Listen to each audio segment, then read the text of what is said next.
because the demand has it's more than the supply. It makes the product or service not available, but it doesn't mean it wouldn't work in that area. So it's obviously not demand scarcity.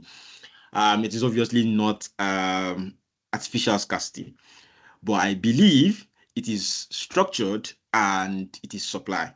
So it is both actually. It is both supplied and it is both. It is also structured scarcity. So remember that I said that that is structured obviously will now mean that there is no enough infrastructure to provide that electricity. So we have a national grid, and there's a maximum amount number of would it be volume now? There's a particular amount of electricity that Nigeria can generate, but the truth is that it cannot cover the consumption of what Nigerians consume when it comes to electricity. So it means that we do not have proper structures in place to generate that. It also means that we also, because there is no enough what's it called now, infrastructure in place, it also limits the supply of electricity, obviously, so because there is not enough supply of that electricity, it also makes it very, very scarce. Also makes it very, very scarce for people to be able to get electricity. So electricity is both structured scarcity as well as supply scarcity. Thank you very much. Thank you, everybody. Ojo, Otegu, Paul, Jarius, thank you very much for your contribution. So let's go ahead. Okay, is there a question in the chat room? Okay. All right. So yeah. So there are different views of, there are different views of economics theories. Different people have talked about what they believe the economics theory should be. There are different views, some has been called the classical economic theory. Some has been called modern economic theory. Some are called new classical economic theories. This really means that how do people really see the economy? How do people perceive the economy? How does it really affect us? How does it also influence how how does it influence the economy really, right? So before now, what we have, is the classical economic theories, which was within the 18th and 19th century by Adam Smith and as well as David Ricardo, where they were also saying that this economic theory or the classical economic theory is a situation where government really does not have to participate in contributing towards economic development. They're saying that government should relax when it comes to anything about economic development. They should have no hands in it. They should just allow private individuals build the economy. People go into business. People raise go into business, get returns from their investment, and then that way it builds the GDP of the country. But of course that's their own view. There's another view also that says that what, government cannot just relax, because when they do, then how do they support individuals who are trying to go into business? How do they support in the instances or people who are in situations where the cost of some particular goods and services are too expensive for them to go into business because of because of how tight businesses in that industry is. So there's another view that says that what, government should participate, in when it comes to what's it called now, should contribute when it comes to the growth of the economy. It also means that government can come in to contribute by saying that what, let's build let's put subsidies on some of these products so that it's easy for people to trade and do business in this area. Let's put some policies that affect the growth and development of certain industries. Let's regulate certain things. And that's the difference between the classical and the modern economics theory. The classical one is really saying that what, we don't need to put hands in anything. Just let people do their business. Let people drive their business. Let people do whatever they want to do. That way they are able to raise money. They are able to get their returns. And you will realize that people within that particular, or at that particular time within the 18th and 19th century, just few people are able to do business, because the nature of business can be very, very tricky. Some people might have it good, and then they become monopolists, in that particular business. They just have to be, they will be the ones who will be the only decision makers when it comes to that particular business. But of course, when you now have an instance where government comes in, they also contribute or they influence certain ways that which business happen.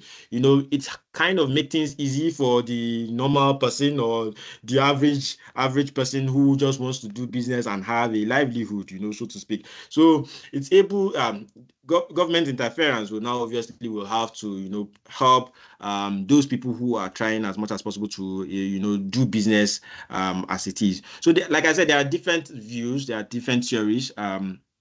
Economic theory, the classical one obviously is one that has to do with that, government do not have to put hands in anything, they don't need to have any contribution to it. The neoclassical theory obviously is a subset of the classical theory. This is just saying that, there are some mathematical models and marginal analysis that needs to be put in place to make to explain consumer behavior and production.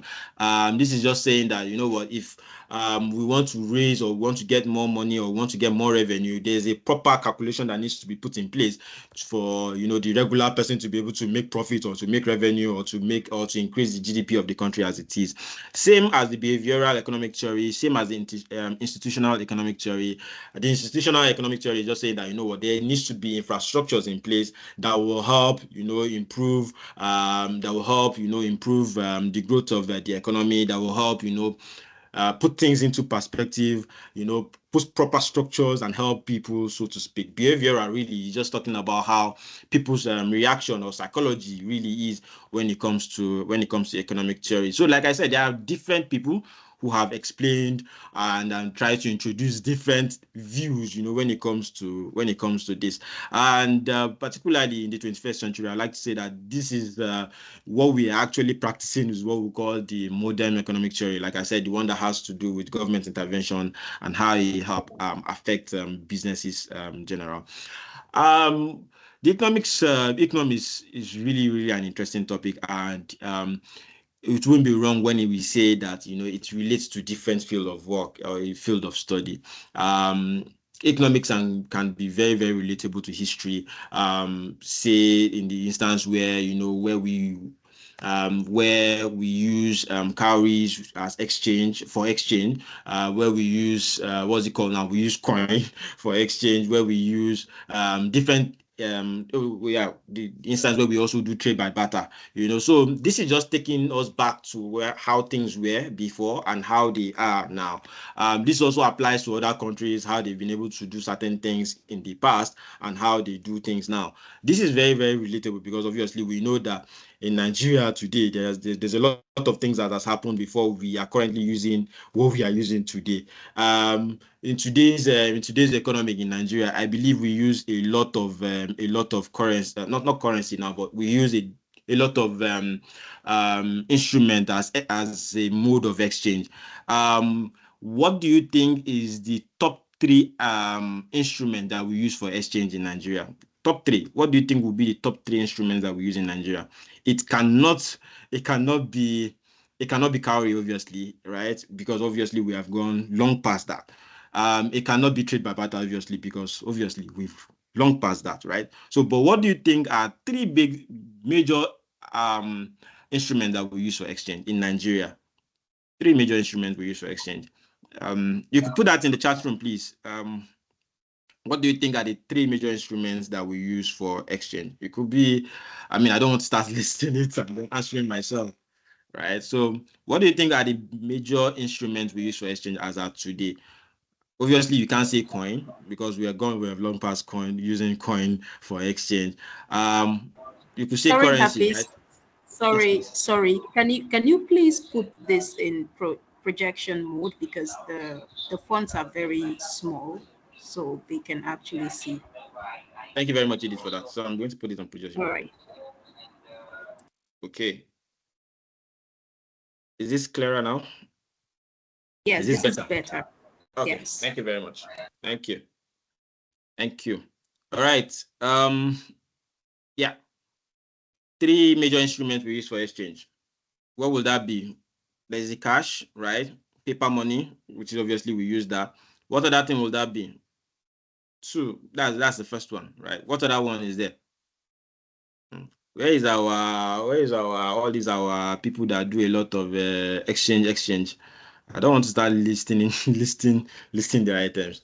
Let me go to the chat room to see what other items we use for exchange in Nigeria today. What other items do we use for exchange? Anybody? Okay, currency. Yeah, thank you, Donatus. Thank you. Bank transfer. Okay, thank you. Richard, I'm not sure why I'm not sure I understand what raw materials is. So are you now saying that? Are you saying things around butter because it cannot be butter? We don't do butter now, right? We don't do butter. Except you want to explain what you mean by Hello, raw sir. Can you material. hear me? Yes, please go ahead. Yes, I want to explain, sir. Okay. For instance, Nigeria has petroleum. Petroleum is one of the raw, mineral resources we have, Yeah. and we do exchange with other countries for some Okay. services. So Okay. it's a form of exchange too. Our Okay. agricultural produce, you use it as a form of exchange. That's what I meant, sir. Okay. Okay. But if you look at that, that's also we would have to put that into category of barter, right? So if you say we're exchanging raw materials, what is Nigeria getting when we exchange that? When we exchange, what's it called now? When we exchange oil, what are we getting? Are we getting something in return? We're getting something in return, isn't it? What are we getting? Probably getting money in return or something, right? I see currency, I see mobile money, bank transfer. How about crypto? Is crypto not used for does crypto not fall in that category? We use crypto now, don't we? We use crypto for exchange, right? So there's cash, there's crypto. You could put things around bank transfers or online transfers. That also falls within that category. I think with time, we'll get to the point where we will not have to carry cash at all. Already in the digital economy already, right? Or the cashless economy where you don't necessarily have to carry, cash about. To get to a point, I'm sure that, we'll start not just leveraging on just the online transfers or banking transfers. Maybe it's just crypto we'll start using. Maybe we'll get to that point where the medium of exchange will be but with the law of the country, cryptocurrencies, well, I don't know. That whole thing is shaky. They say today that what's it called now? They've banned that, but we still have the e-naira and whatnot. Well, anyways, so thank you very much. Thank you very much for your contribution. Thank you, everybody. So let me go back to yeah. So yeah, I was just saying that economy is really, really you can link this with history, you can link this with psychology as well. It really has to do with how human being thinks, how human being relates with their direct environment. There's this definition of economics that say is that it has to do with what's it called now? Ends and scarce means, which has alternative uses or something like that. I can't remember what that Lionel Robinson's definition is. I'm sure to come back. But economics also is very, very relatable to mathematics as well. There's a lot of mathematics. There's a lot. I'm not sure between mathematics and economics.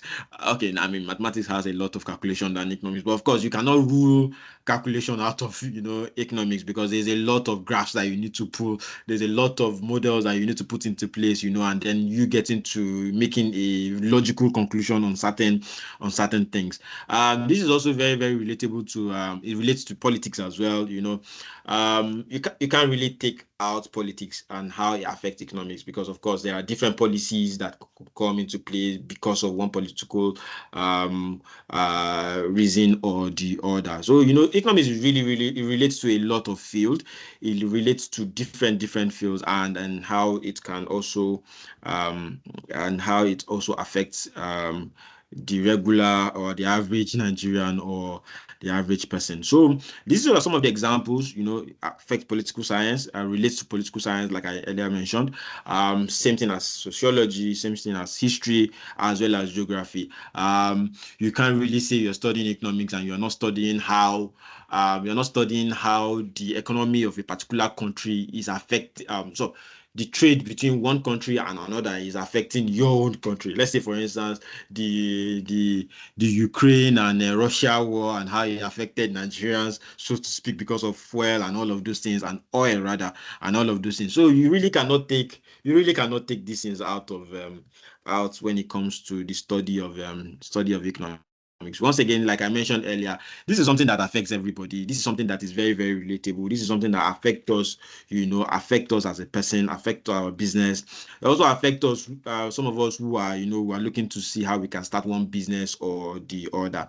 One other very, very important aspect of economics that we should be able to understand is the concept of price theory. Once again, as a student of economics or as a business person, you need to understand what exactly is price. How does it really affect you? How does it affect you when you go into business? How does it affect you when you are in business?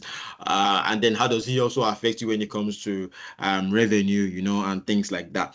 Pricing is really something very, very interesting, you really need to be able to understand that, once you're able to get, if you have factored in how you want to get certain raw materials, or if you want to go into business, for instance, and you've factored in how you want to get certain raw materials, you need to factor in how you got those materials, the cost of transporting and transforming those materials that you've got into finished goods, and then now knowing how you want to properly put a price tag on whatever you are trying to sell at that time, and also knowing if you think you are able to also get patronage from that. So there's a lot of things that we need to be able to understand also as economic students when it comes to pricing theory. There are different things that determine prices.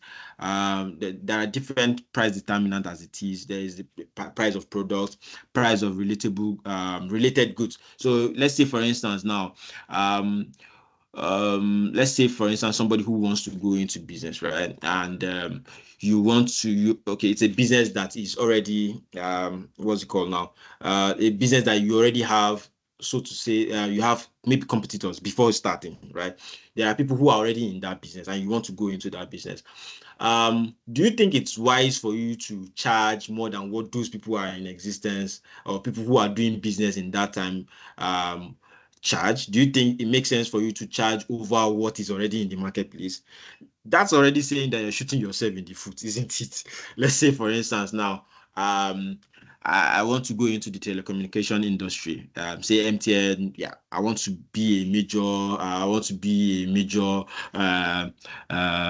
what's it called now, service provider when it comes to telecoms, right? Let's say now I want to now say that I want to charge with a hundred naira airtime, you are able to speak for about 30 minutes or 40 minutes or thereabout, where the regular one, or the way things happen, the regular amount of money that people charge, the telecommunication charge, is about 100 naira for about 10 minutes or 20 minutes. Do you think that, if you provide that, yes, you're trying as much as possible to capture the market, but don't you think that will also affect, you as a business? You need to have like a crazy, crazy strategy that would have to affect, that would have to, that would have to play in that industry to win the market. You also cannot be in a situation where you now say you want to charge maybe 3,000 naira for 1 gig. It doesn't make any sense, right? So there are different determinants for price and the price of product. You also need to factor in how well you're able to, put in the right strategy, the right pricing to be able to also get the market that you're trying to get. Price of related goods as well. Let's say, for instance, somebody who sells Bonvita or sells Milo and whatnot, and you also want to go into that particular industry. How are you able to also make sure that the pricing that you're also putting out for your own goods, is not beyond what already is in existence? Let's say Milo charges about 150 naira or 200 naira per sachet. How much do you want to charge yours? You need to also factor some of those things. You also need to factor what consumers' income is. These days there's a lot of inflation happening. How well are people able to afford certain products because of what they earn, and how well do you also want to price some of those your products so that the average person can patronize you? So there are different determinants for price. There are different things that you need to also factor into, once you want to be able to put up a price for one particular thing or the other. You also should understand as a student why certain products are expensive, why some are less expensive, why some people are trying to, break into that market, because you understand that, okay, for somebody who's providing something as cheap as this, that person is trying as much as possible to see how they can break into that market. You need to understand why those people are doing those things, right? And what do you think will be the end goal for those people for participating or for doing things like that? Also, the population of the country, obviously, too. You realize that there's a lot of people, or lot of foreigners coming into the country. There's this saying, there's something somebody said, I think about 2 weeks ago or so, that says that why is it that people are rushing into Nigeria and Nigerians are rushing out of the country? Is there a reason for that? Why are people trying as much as possible? Foreigners are trying as much as possible to come into the country. Why Nigerians are trying as much as possible to leave leave the country? I think that there's a lot of opportunities that people within the foreigners that are outside Nigeria are seeing in the country that we Nigerians are not seeing. And that person was saying that, you know what, God opened my eyes to what these foreigners are seeing that our people are not seeing and our people are leaving the country for. So these people are taking advantage of people who are coming into the country, are trying to take advantage of one of the population of the country for one business or the other, right? Some of these Chinese, some of these Asian people are coming into the country to see how they can take advantage of the populous nature of the country, largest country in Africa. And then, of course, you realize that Nigerians are want to buy. Nigerians are one when it comes to supporting one particular brand or supporting one particular product or whatnot. They buy it. They buy a lot of those things. So once you're able to break into the Nigerian market, it's just like saying that you've rested when it comes to making a lot of money. But there are different price. What's it called? Determinants of price. Once again, there's a lot of things that happen. Population of the country can also be one contribution or the other. Distribution of national income, same thing too. Customers' expectation or consumers' expectation. Let's say, for instance, somebody now expect that there's a gap between what one product is doing and what that person expects that the thing should do. Say, for instance, now I have so product, and that product has a particular limitation. Once that consumer is able to see that there's another product that provides the answers to the limitation that my product has, what do you think will happen? That person will have to leave mine for the other product, right? And that's one of the things that determines price as well. So if that person is able to see that, product B is able to satisfy my need, is able to satisfy what I have in mind, I don't mind paying so amount of money to get what I need, and the expectation is that, it satisfies my need, and of course I'm able to pay any amount for that particular product as it is. So once again, there's a lot of things that determines price and how it affects our economy, how it affects us as a person, and things like that. Some of the things that we also should be able to understand when it comes to price theory is something around supply and demand. I've mentioned this earlier. Elasticity as well, market structures, price controls, cost of goods, utility, and things like that. But I want to be sure that we are all on the same page when it comes to price, the reason why people are going into this, how it affects us, and what are some of the things that we should understand when it comes to price. Are we together, please, ladies and gentlemen? Are we together? I just hope I'm not. I hope this is something that is relatable, is sinking in. We understand it, and if you have questions, please do not hesitate to stop me at any point. Are we following? Ladies and gentlemen, come back to the screen. Are we following? Are we following? Any questions? Are we following?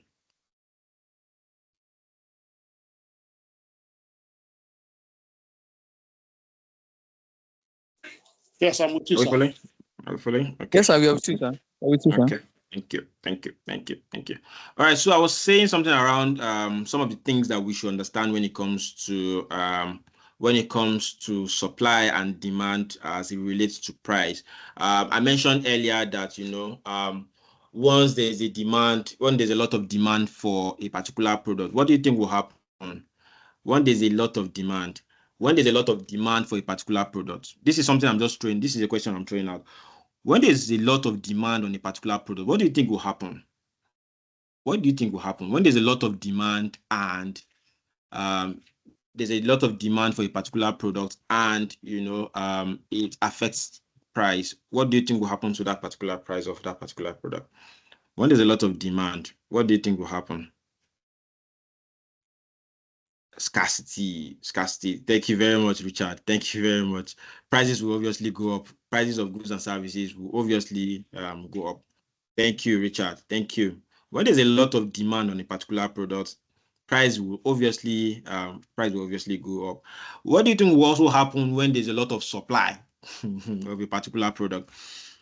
What do you think will happen when there's a lot of supply as well? Obviously, one thing will also create a chain reaction, right? So when there's a lot of demand, price will obviously go up. How about when there's a lot of supply? What do you think happens in that instance? Price will obviously go down. Price will obviously go down. Say for instance, now there's a lot of what product or commodity can I use as an example now? When there's a lot of price goes down. Thank you very much, Ojo Christian. Thank you. So I mean, it's common knowledge, right? It's something that happens within our, it happens within, yeah. Let's say for instance, perishables, right? Perishables. When there's a lot of perishables, right? When the demand is a lot, we realize that it's no longer in the market. You find it difficult to get some of those things. You will struggle to even get some of those things. What happens when there's a lot of perishables in the market? What happens? You realize that the price crashes. You know, it feels as if it just feels as if they're giving you some of those things for free, because it's just so much in the market. It's so much in the marketplace. Wherever you go, it's there. If you turn left, it's there. If you turn right, it's there. Wherever you go, it's just common knowledge. So these are some of the things that we really will see in our immediate environment. When there's a lot of demand, price will obviously go up. When there's a lot of supply, price will obviously come down. And of course, equilibrium really now means that, there's a proper balance between the demand as well as the supply. Same thing as elasticity itself. Price elasticity of demand now means that, when there's a reaction in change of in quantity demanded and how it affects price. So similar, when there's a change in price, how does it affect quantity demanded? When there's a change in price, how does it affect quantity supply? Same thing. There's a lot of things that affects price, which is similar to the determinant that which we discussed. Same thing as market structure too. The perfect competition market now really means that there's a lot of buyers, there's a lot of sellers. Obviously, when there's that particular nature of business, you realize that the price is just flat. There's a lot of people buying, there's a lot of people selling that commodity. Price obviously will sorry about that. Price will be flat. It makes things affordable, and things like that. In the instance where there's a monopoly in the market, what do you think will happen? These people will be the person, or this person will be the one controlling, having a say when it comes to how much he wants to sell that product, or he wants to sell that service or provide that service. Same thing as let's say oligopoly too. These are people where there's instance where there are few sellers, and then because they are not much within that market that sell that particular product or service, they are the determinants when it comes to price. You really cannot argue with them. Whatever they say the price is, and then that's just what it is. You really cannot do, except once there are a lot of sellers in that industry. Monopolistic competition is an instance where there are many sellers selling similar product, but there's one thing that differentiates their product in the in that instance. So market structure also determines how price is. It could be perfect, it could be monopoly, it could be oligopoly, depending on whatever product you're taking as case study. It can be anything. Where do you think okay, obviously this is common knowledge, right? The Dangote refinery that is about to I mean, they say they've already started production, right? What do you think will affect how do you think it will affect the price of fuel moving forward? I think they will also be the determinant when it comes to how much fuel goes for, and then how we are able to, buy fuel, buy fuel really. Right now, as it is now, fuel is crazy expensive. This is something that we are struggling from, because I mean, this is not something that fuel is getting it into the country is a big issue, and because of that, it makes the cost of fuel becomes too expensive for everybody to be able to buy from. But the expectation is that once Dangote starts selling fuel, probably the price will come down, and things like that. But in reality, do you think that will happen, considering that Dangote will now be the monopoly, be running a monopolistic market when it comes to the sale of that? So there are different things that once again affects price. There's also something called price control. This is an instance where, government will have to regulate some of these things. Say, for instance, now when the cost of a particular product goes too high, they try to bring in subsidy to, to say that, this is the highest amount of money that you should be able to pay for this this certain product. Price floor in this instance now means that this is the lowest that people should pay for this particular product. Price ceiling is that this is the maximum amount of money that you should pay for. So there are different ways that obviously government also contributes when it comes to the regulation of price of different products as we in the marketplace, so to speak. Cost of production also is one other thing also that affects the pricings of goods and services. Let's say somebody who goes out to go get somebody who is into what's it called now? Somebody who is into mining and things like that. How much do you think cost of that particular product will be once they are done? There's a lot of things that goes into the production and refining and all of those things. So it becomes getting the finished product is always very, very expensive. Mind you, this person will also factor in cost of labor, cost of infrastructure that he already has, and things like that. So cost of production obviously will affect what's it called now, the cost of goods that they are selling at that particular point in time. There are different things, that can affect pricing, and it just makes sense that we as economic students should be able to understand that once we see a particular instance, we're able to relate it that what, this is why this person is doing this thing, this is why they want to do this, and this is why they are doing this. This is similar to what we've discussed. This is just a proper explanation of what we've covered. Supply and demand, how it obviously affects price. Sometimes consumer behavior too. Once people are able to, once people's reaction to a particular price is, will now determine whether this thing will go. People will patronize this or not. Same thing as also producer behavior, market efficiency too. This is just saying that what it depends on how you're able to allocate resources and how you're able to take advantage of whatever government intervention is coming in to be able to put a proper price to what is exactly in existence as it is. Same thing as market structure that we've initially discussed. There are different things also that I think we should also understand when it comes to economics. We also need to understand the concept of demand. Remember that we started with the definition of economics, discussing what scarcity is, why we're doing scarcity, why we're understanding what scarcity is, the type of scarcity that is in existence, comparing economic theories and why people are saying that this is the best way to see how things should be. We also are trying to see what is called how economics is really relatable with different field of study, how it affects politics, how it affects sociology, geography and things like that. We also discussed price theory. We talked about the determinants of pricing, the key concepts and things we should know as it affects pricing. The next thing obviously is demand. This is something that obviously we've also, is very, very relatable. This is something that is within things that we see almost every day, right? There's this thing called want and need, right? There's this thing called want and need. Say, for instance, I want something and I need something. Can anybody tell me the difference between what want is and what a need is? What is a want? What is a need? I want something, I need something. What's the difference?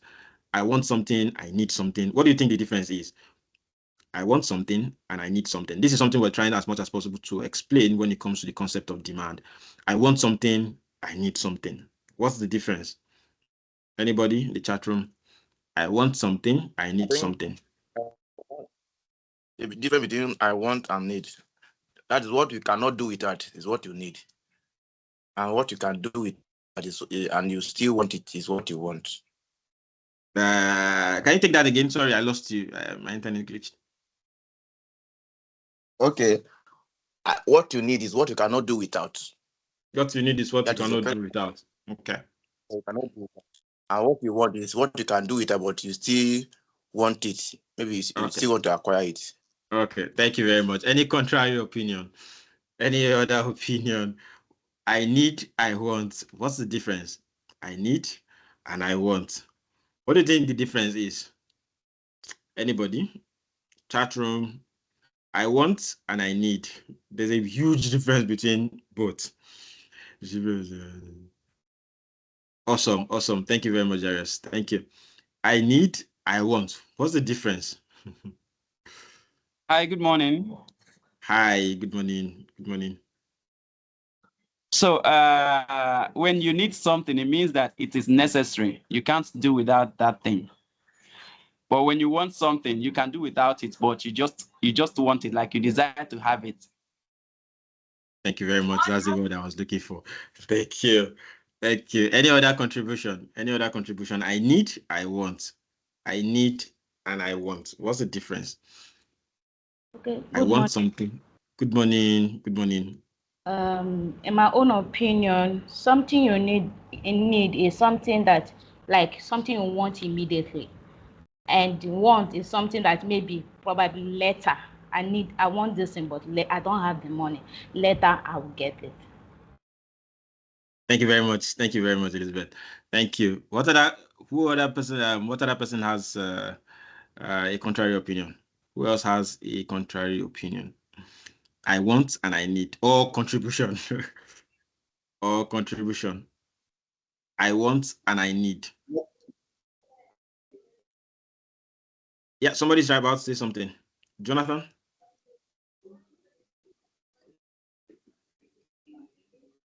Jonathan, are you about to say something? Yes. Okay. What you want is what you cannot forgo for something else. What you need is what you cannot forgo, but what you want is what you can forgo for something else. I like that view. Thank you very much. Thank you very much. Thank you very much, Jonathan. Who else? I want and I need. I want and I need. One is part of the other, right? One contributes to the other, while one has nothing to do with the other. I want and I need. Any other person? I want and I need. Thank you, Ojo Christian. I will put smile this way. Need is basic necessity to live. Why wants are luxury? Okay. Thank you. Thank you. Then there's one from Brita Okorocha. Wants are those things you can do without and do not need. Okay, those things that you need at the moment I cannot do without at the moment. Okay, thank you very much. Thank you very much, everybody. You're all correct, right? We're all very, very correct. So want is something that you just desire it. You don't really need it, right? You just desire it, right? You just want to have it for having sake, while need is something that you want and you actually need it, so within need you also want, because want is a desire. Need is something you absolutely you can't just do without. And I like where, I don't know if it's Jonathan that said that, that the need is something that you cannot do, what's it called now, you cannot forgo.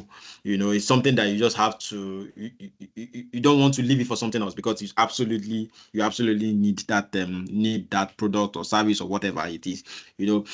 Once you can do without it. You can forgo it, you can leave it for another time, and things like that. But need is something that you just cannot do without, and you actually are willing to be able to buy it. Want also, it's not like you are not willing, it's not like you cannot buy it too, but you can probably use that money for something else.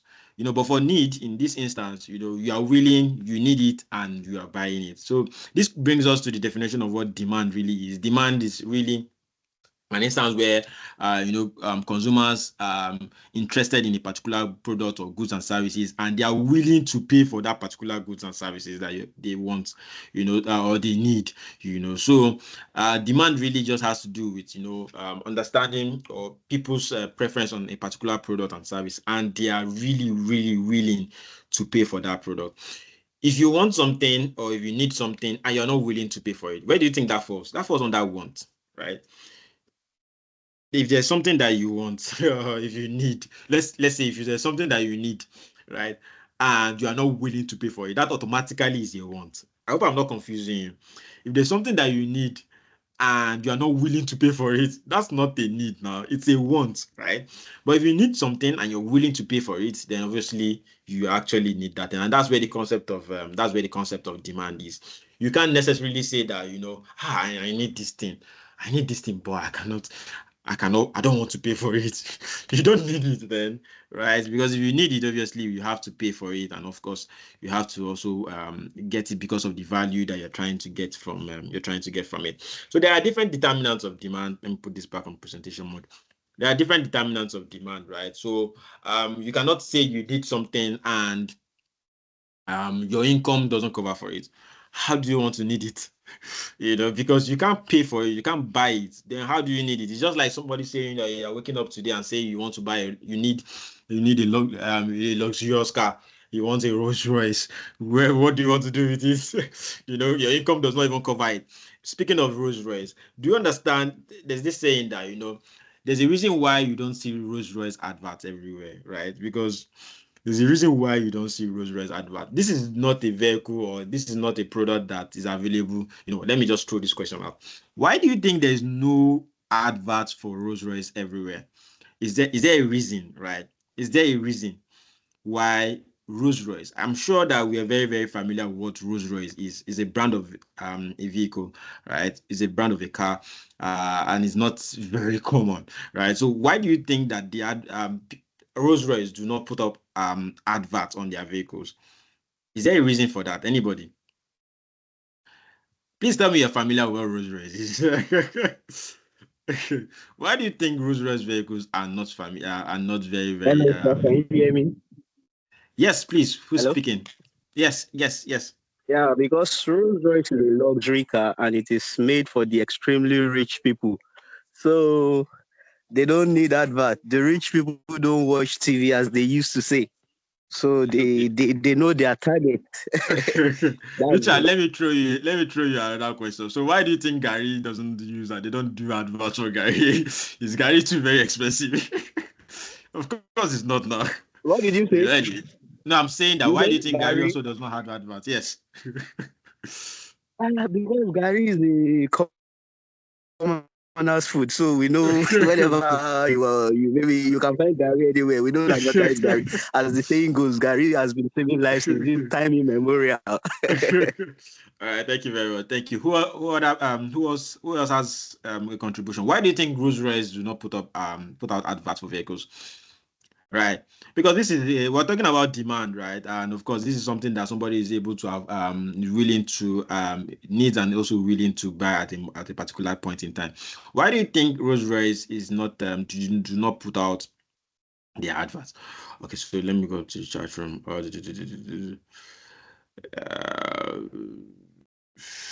I'll come in and thank you. Sales status, it's not for everybody, obviously. It's a limited demand. Okay. Okay, thank you very much. Thank you very much. So, why do we really think that Rolls Royce do not put out their advert?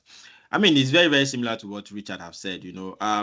You can want it, but do you need it? Can you pay for it? You really cannot pay for it. You can have a wishful thinking that, what, I want it, but can you pay for it? You cannot, because it's expensive. And the reason why these people put their advert, I mean, you don't see their advert anyhow anyway. Usually when they're selling Rolls Royce, you see it's close to a car or a plane. People who sell private jets, usually if you're going to buy private jets, then you see things like Rolls Royce close to the car and close to the plane, because it is people who can buy private jets that can buy Rolls Royce, isn't it? It is somebody who can buy a private jet that can afford to buy a Rolls Royce. So usually you will not even see the advert outside. You won't see an advert saying that, oh, you know what, come and buy a Rolls Royce. It's on discount. You buy it today. You can pay on installment. I mean, really. So usually you see that when people sell vehicles like that, they put it close to a plane, and because it's a particular category of people that can afford it, they can want it and they can pay for it. They can even not even want it, and they cannot even need it. They just want it and they can pay for it. And that's why vehicles like that are very, very rare. They're very, very expensive. you won't see an average person like you and I saying that we're going to buy. I mean, except I'm sure there are people on this call who can afford that. They're silent billionaires, and things like that. But let me speak for myself. Let me speak for myself. I wouldn't wake up one day and say I want to go and buy a Rolls Royce. Why? Now? No. So there are certain people that are able to buy it. They are able to afford it. You can say somebody who wants to buy, one person can wake up say he wants to buy 2 private jets. They can tell you that you buy 2 private jets, I give you one Rolls Royce for free. Because of the crazy amount of money you spent on that. I'm just saying, but that's the reason why, some of those things. And because of course they know that this is not a product that is for everybody. It can't be for everybody. It can be for only specific category of people, billionaires, top businessmen, and things like that. So this brings us back to, let's come back to what we're discussing. So one of the will be buyer's income, whatever you're able to afford, it determines whether you can buy that product or not. Whatever your income is, rather, will determine if you can buy that product or not. Excuse me. Price of substitute goods also, contributes to, say, for instance, now, if the substitute goods is a cheaper amount, it determines whether you're going to buy that particular product or you go for the substitute. Because if the substitute gives you the same satisfaction as the first one, then why are you spending a lot of money buying A when B gives you the satisfaction that you require? So there are different things that determines the demand. Customers' preference as well. There are certain people that will say, I prefer this particular brand of vehicle. I'm more comfortable when it comes to driving Toyota because Toyota has fuel economy, and things like that. Some will say, you know what, I do not like Honda. I just do not like Honda, things like that. Some will say, oh, I prefer Honda because of its interior, and things like that. Why Toyota, is just fuel economy. That's just the only thing that it has. Different people have different preferences and what they would prefer, and these are some of the things that are very, very relatable. These are things that we see within our, within our environment. Sometimes the change in price also will determine if you are going for a particular product or not. So there are different things that determines that's the determinant for demand. There are other concepts too that we believe that is also very important for you to understand when it comes to demand. You demand for something, but are you really willing to pay for that thing? If you are really willing to pay for it, then of course you really are in demand of that particular product or service. If you're not willing to pay, then obviously you're not in demand. You do not need it. You're not saying you want it, and things like that. Price sensitivity is also very, very, very, very key. Once the price is within the range that you think you can afford, and obviously you will demand for whatever product or service that is. But once it's not, it doesn't fall within what you can afford, then obviously you realize that you would even be thinking about getting that product or getting that service, so to speak. Same thing as shift in demand. Excuse me. Same thing as shift in demand. So if Mr. A, all of a sudden his income, has increased from, let's say, 100,000 naira to 150,000 naira, there are certain things that ideally Mr. A doesn't buy, but because the income has increased, then of course his taste has changed, because of the change of his income in his income. So for instance, now if today I'm used to buying meat for my household for about 10,000 naira, and then because of my income has increased, then of course I start thinking about how to increase the buying that for about 15,000 naira. Same thing as maybe foodstuff, and things like that. It's something that is very, very relatable. The shift in the income of if one person can also determine if that person is willing to get that or not. There are other things also that we could categorize as the triggers for demand. Right, there are certain things that would influence us to demand for something. Especially let's look at in 20, when was COVID again? 2020, right? 2020. You realize that there's a lot of sales when it comes to e-commerce. like online sale, even people who were not top when it comes to selling on WhatsApp, everybody start posting here and there. I supply this, I do this, I do that, because there was a limitation when it comes to movement, and things like that. You can't go out, but of course you can place order for whatnot and it comes to you somehow, but there's a lot of triggers when it comes to demand, and one is technology. You can be in the comfort of your house and then you're able to place order for one thing or the other. Let's say for instance things like Jumia, things like Konga, Gigi, and whatnot. You can go through and then you see different things that you want. It just triggers a demand for something. But obviously you would already have that in mind before going to some of those platforms, right? Because if you do not have it in mind to get some of those things, once you even go to the platform, you really wouldn't do much. But if you already have it in mind that you want something like that, once you go on platforms like that, it just triggers the demand and then you're able to place order for whatnot and then it comes to you somehow. Same thing as influencer or what's it called, social media marketing or digital marketing. There's a lot of things that these people have done that has triggered demand, right? There's a lot of things that influencers have done that has triggered us to buy something that sometimes we do not even actually need. But because this influencer has said a lot about this thing, you really just want to see how it is. You just want to play, you want to participate, you just want to see what the outcome will be. So there's a lot of things that has happened that has triggered demand. I was in a class recently and then the faculty was saying that your nature of business determine the kind of influencing you do on your particular business. There are certain people who are in a particular industry and there are certain influencers that you can use for that business. There are people like I'm sure people like who will I use now? So give me an instance of some of these influencers that we have on will we say Instagram or Twitter or whatnot that have influenced you buy one product or the other. Let's say, for instance, let's say someone like who will that be now? Let's say someone like Aproko Doctor. Yeah. Someone like Aproko Doctor. So he comes online and tells you that, buy Aquafina, right? They are the best whatever when it comes to selling premium clean water, blah blah blah, things like that. And then because you are a fan of Aproko Doctor and then you believe that whatever he's contributing or he's saying will help affect it will affect you positively. So you just go out and buy Aquafina because Aproko Doctor have said that this is a good product and you need it and it's going to help your life somehow. So there is a lot of things that these influencers have made us do. I was giving an instance that recently I was in a class and that person was saying that influencers have tried a lot of we have tried a lot when it comes to influencing us to get one product or the other. He was giving an instance that if you're in a particular space, there's the right kind of people that you should get to sell your product. If you're selling water and things like that, Aproko doesn't make sense for you to be able to call to do that.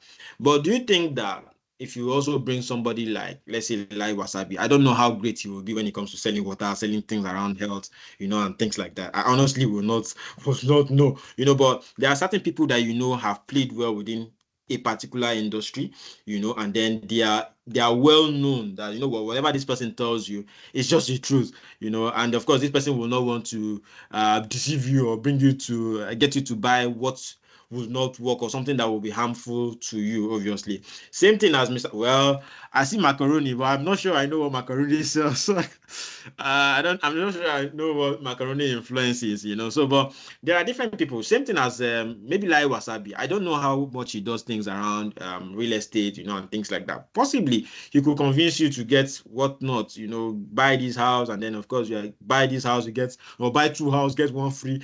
I don't know, but the point is that you need to get specific people that are specific to a particular industry and then leverage on whatever platform that they have to sell your business.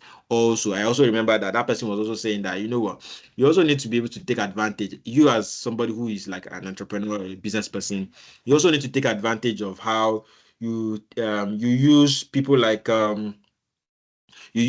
what's it called now? You use people that are not major influencers, but people who are known within small circles, and then they are able to pass a particular message. They are able to pass a particular message across, so but the point is that, what, you're able to, take advantage of what's it called now, social media, as well as digital, what's it called now, digital technology for a particular business as it is. Same thing as other triggers for demand. We also have others. Okay, so I got a message from, okay, so let me just quickly wrap up triggers for demand. There are other things also called globalization and cross-border demand, which is also something that we notice when it comes to buying things within one country and the other, right? Nigerians are we're this group of people that, we like to buy things that are branded. We like to buy Gucci. We like to buy what are the names of some of those brands again? So all these top fashion brands, these are some of the triggers for demand. Balenciaga, or how do they call those products? So once you are able to see people buy these things, you just want to say, you know what, let me also have one of these brands. Let me have a Louis Vuitton in my house. Let me have one of these, things like that. These are some of the triggers. Technological and product innovations too, same thing. We also remember this instance of Elon Musk, right? Where he has a robot, like a whole robot that he's selling. I think he said he sells it for about $50,000 now. I don't know. I think I see Kaisena and some other people who have already bought those robots. But once you see these things, you just want to also say, you know what, let me have one, let me get one, to help me in my house, things like that. Technological innovations, AI, and things like that will also trigger demand. Same thing as pandemic, what's it called, post-pandemic demand. See things like what's it called now? All these online platforms that we use for our meetings, Google Teams, Zoom, all of these things. It's not like they were not there in existence before COVID, but during COVID and post-COVID, people now realize that, what, this is really good. This is something that we should take advantage on. This is something we should really take advantage of because, there's returns from it. I don't know if people still buy what they call that now, hand sanitizer and all of those things that was used during COVID. I honestly do not know, but I think, it provided a big opportunity for people to leverage and buy some of these things because of the trigger of what was happening at that time. So we're going to stop here so that once we come back from break, we're able to continue from here. I don't know if anybody has any question before now. Has this thing been relatable? Do we understand? Is it clear? Are there areas that we need clarity on? So that we can address it when we come back from break. Questions, concerns before now, so that we can go on break and come back. Any questions? Any question, please feel free to ask your question now before we go on a break.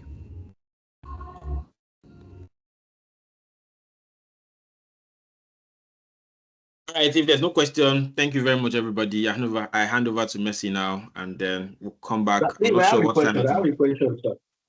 Hi, Richard. I have a question. Okay, thank you so much. Thank you for this great session. I've really learned a lot.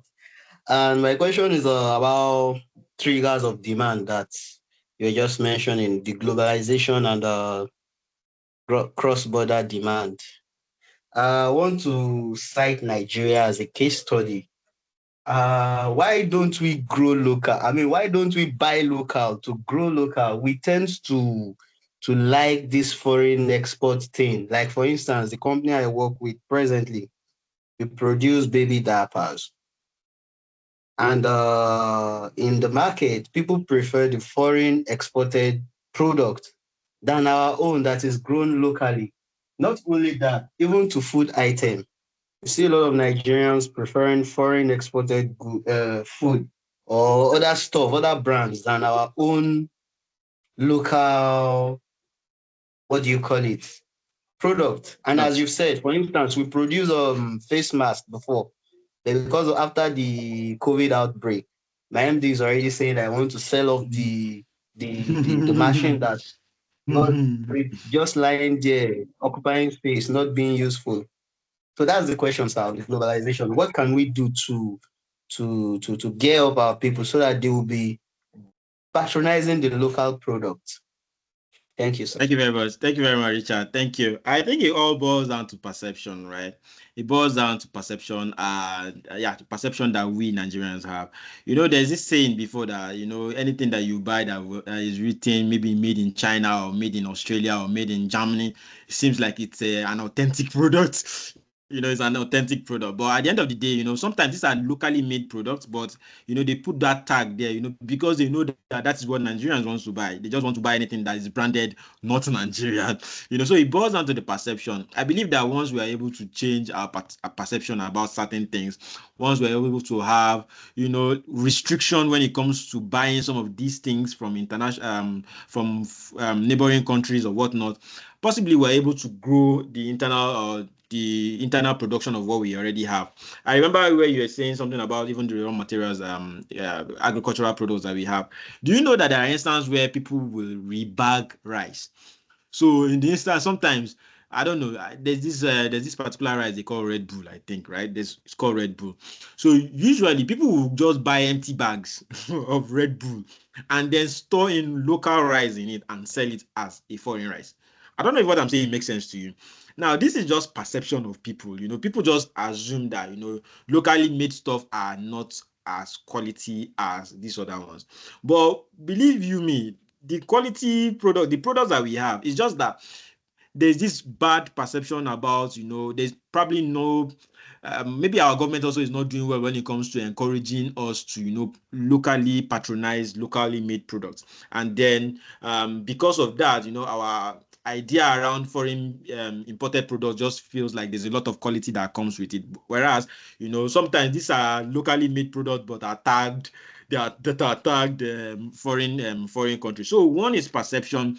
Secondly, I think that we also need to, there's a lot of encouragement that needs to go into the local market, saying that they need to provide probably a lot of grants, funds for some of these local, they call them infant industries, right? So that, they're also able to participate, they're also able to, fill in that void, because it's because they cannot compete with these international people. And that's the reason why people go outside to go and buy some of these things. Not like Nigerians cannot produce these things or they cannot make it, but because the competition is too high, there's a lot of these foreign products within the country. Once you stop some of these things coming in, and then you're able to encourage the local ones to grow and scale, then of course, we'll get somewhere. Same thing as we just need to reduce how some of these things come into the country and then encourage local production of this thing. I was giving the instance of rice. Same thing as some of these bags. Do you know that there are some locally made bags that they will just write one foreign name on it, but they are Nigerian products. They're really Nigerian products, because they just want that.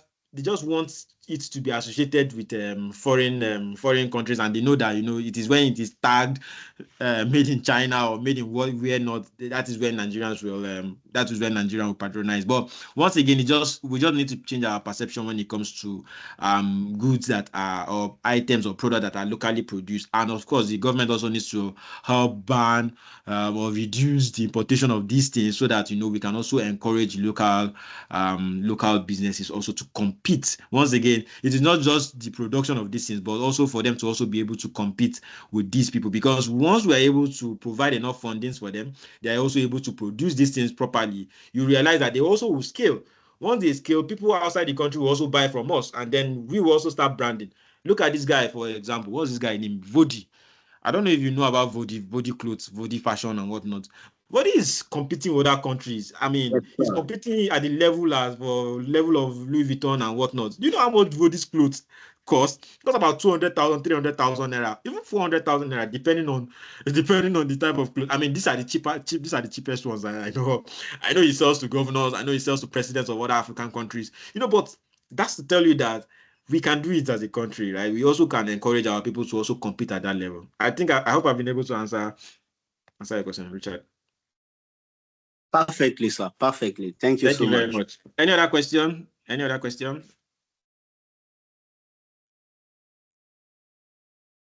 Okay. Yes. Okay. None, right? Okay. Messi, I hand over to you. What time do we come back? Thank you very much. All right, thank you, Afi. So this is 11:39. So let's just assume it's 11:40. Okay. So we'll be going on a 30 minute break, meaning we'll be back at 12:10. Okay. So please do not go far. Thank you so much and enjoy your short break.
All right, welcome back, everybody. I believe we had a good time. You've stretched your leg, taken water,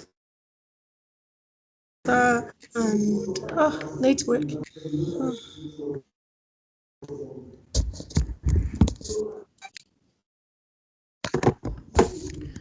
All right, sorry for that network glitch. Thank you for joining us again. Okay, so break is over and we starting now. Hafiz, please, you can take it up from here. Thank you. Thank you very much, Mercy. Thank you. Can you confirm if I am audible? Can anybody hear me, please? Yes, I can hear you. Okay, thank you very much. Thank you. So let me put up my screen. Second. Kindly confirm that you can see my screen too.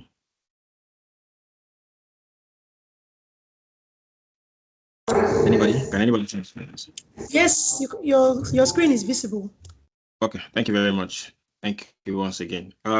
So welcome back, ladies and gentlemen. I'm sure the 30 minutes break was sufficient for us to do relax and stretch our legs and maybe take a glass of water or something. So we'll just get right onto it. So let me put this on presentation mode too. All right, so before we went on break, we were just basically talking about demand as a concept in economics, saying that demand as a concept in economics has to do with what the products or services consumers are looking to get within a particular period of time and their willingness and ability to buy that product at that given time. And we also went ahead to say that there are so many determinants of demand. One, of course, is the consumer's income or the buyer's income, which also will determine if the person is able to buy at that time or not. Some other determinants will also be price, which of substitute products, which also means that, if that person wants to go for one commodity and the second alternative of that particular commodity is a bit cheaper, it is highly likely that that person will obviously go for option B rather than option A. We also spoke about the customers' preferences. We gave instances of different cars that, some people will say they are more comfortable with one particular brand than the other. Same as the product or services price. If it's high and, if it's something that that person cannot afford at that moment, obviously, you are never going to get, you're never going to be able to demand and want that particular product. I also remember that we talked about want and demand and need, explaining. I also remember that of my internet.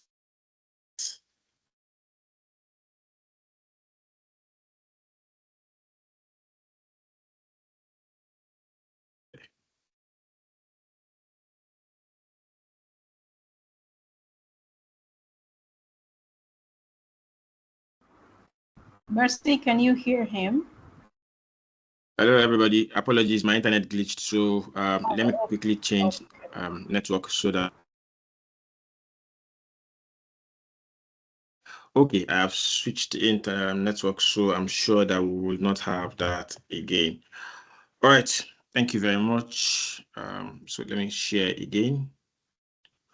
Please confirm I am audible. Confirm that I am audible, please. Yes, I can hear you. Okay, thank you very much. Thank you. Okay, so I was explaining before my internet took me out that we're talking about, some of the components or concepts, that relates to demand, which obviously will be the willingness of that particular person to be able to buy certain products or services, price sensitivity, which is also very, very key, shift in demand as well. We also talked about the triggers for demand.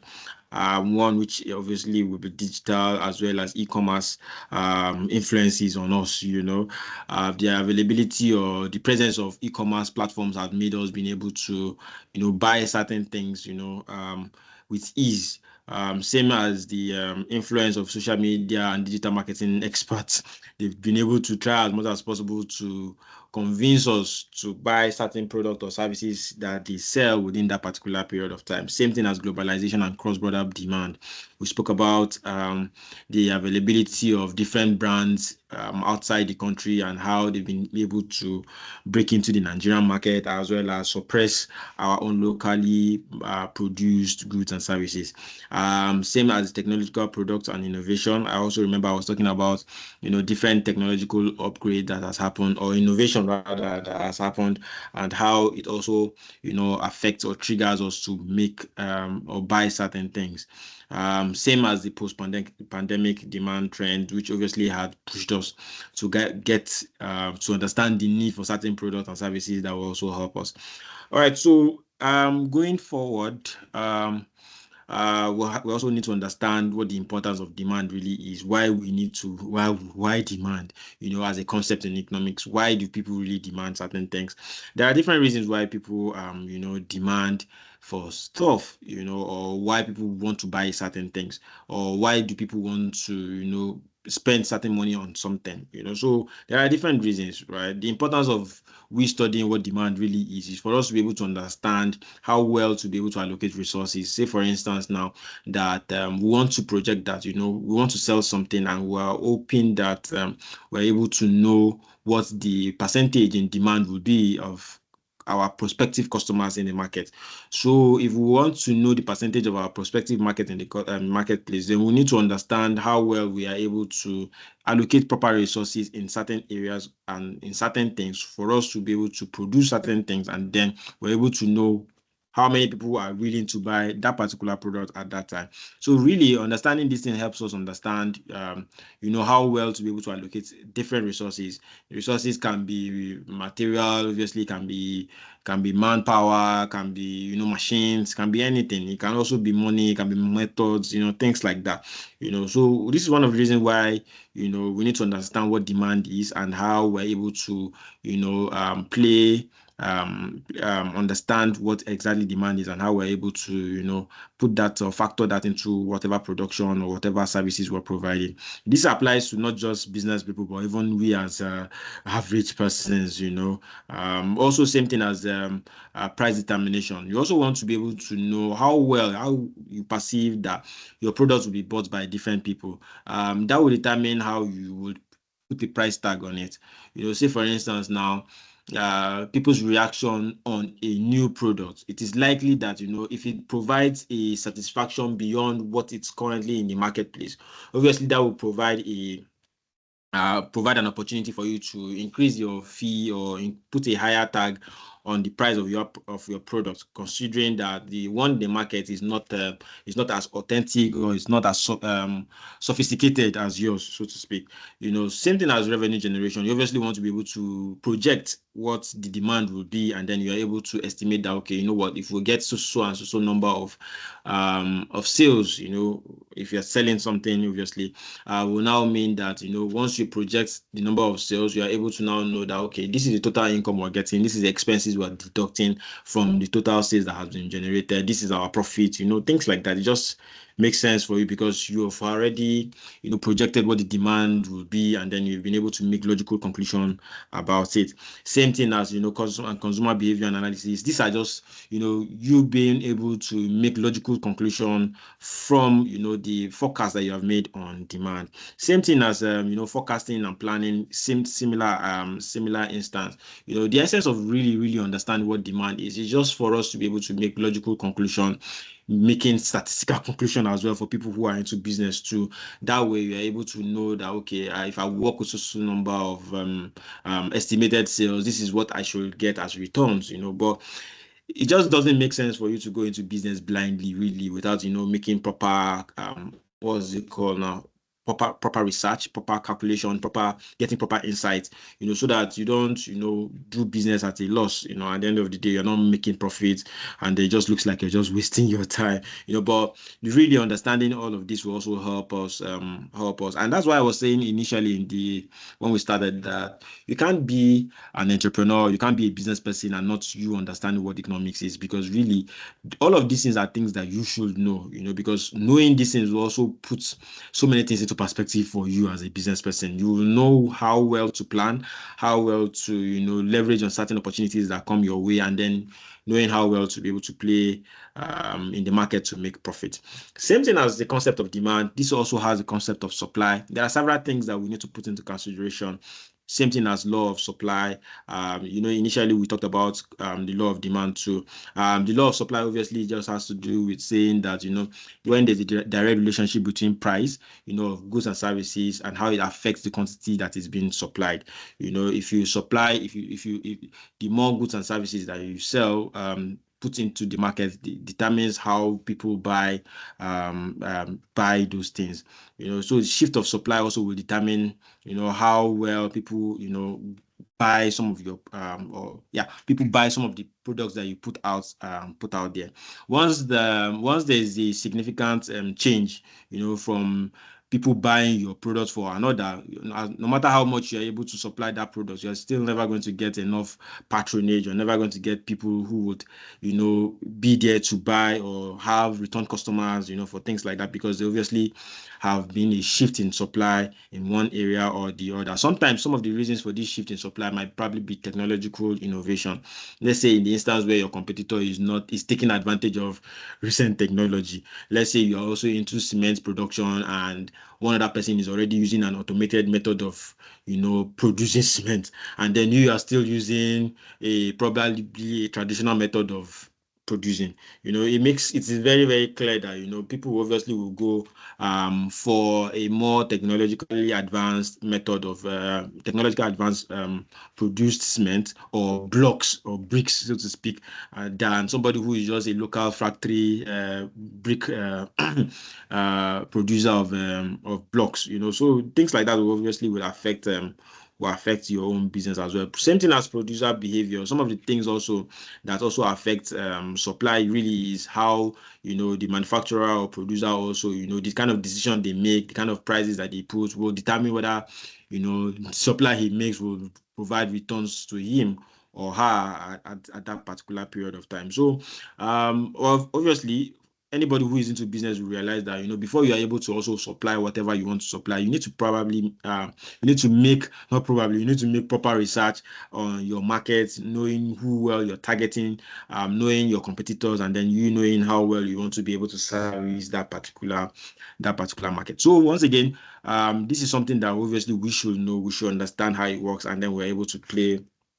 well within that area. Same thing as the factors influencing supply. Obviously, some of the things that we've mentioned earlier will be price.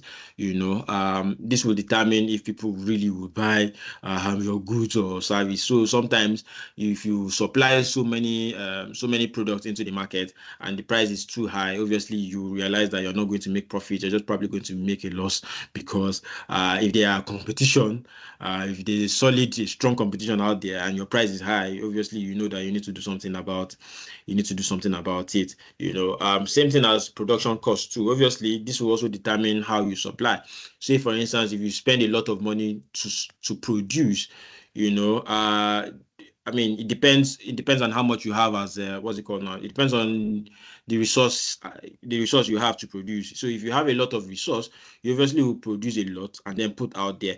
But there are instances where, people can take advantage of economic of scale, in the instance where, you have access to these resources and then you're able to largely produce in a larger scale. That way, the cost of producing some of these things become cheaper and then you can take advantage. This is the area where we see that large multinational companies take advantage of. Let's say for instance, people like the Dangotes and the rest, people like Dangote and the rest, they're able to take advantage of producing in large quantity and then of course be able to sell at a relatable, understandable price. There are people who, if they go into production of cement, say for instance, there is no way that they can beat the price of Dangotes and the rest, because obviously, it costs them more to produce some of these things. And then how do they make profits? It just literally means that before they make profits, really, if they want to compete with Dangote, it will take them a very long period of time. But these people are already taking advantage of economic of scale, and then they are obviously able to, factor in some of these production costs, and then they are able to supply at a very, very considerable amount of money. Price of related goods also, which is price of substitute goods, like initially mentioned, can also affect the supply of whatever you're supplying. Same thing as technological advancement, as I initially mentioned. You really cannot do these things without, providing or having proper expectations of what the future will be. You are able to make proper analysis given with the data that you already have, that what, this is the market that we have. It is perceived that these people need this item for this particular period of time. Once we're able to, supply these people within this period of time at this amount of money, we should know that this is the return we should get. This is the price that we can probably sell. With the thoughts of inflation in our minds as well, it is likely that the price of this thing will be so amount of money. There are ways you can make brilliant and make sense forecasts based on the data that you already have, considering how long you've been in the market, and how well the cost of production has been for you, and how you're able to also make profit. These are things that, as economic students, obviously, we should also be able to understand. When we see some of these businesses do these things, we should know that, okay, it is possible that this company is already having taking advantage of economic of scale, and that's the reason why their products are cheap. These other people, the reason why it's expensive is probably because the cost of producing it is a bit expensive. There are instances where there are people who, they just like luxury items, and this is expensive because it is just a luxury item, and they have their target market, obviously. So these are things we should also understand. Same thing as the demand, we also have the triggers for supply, right?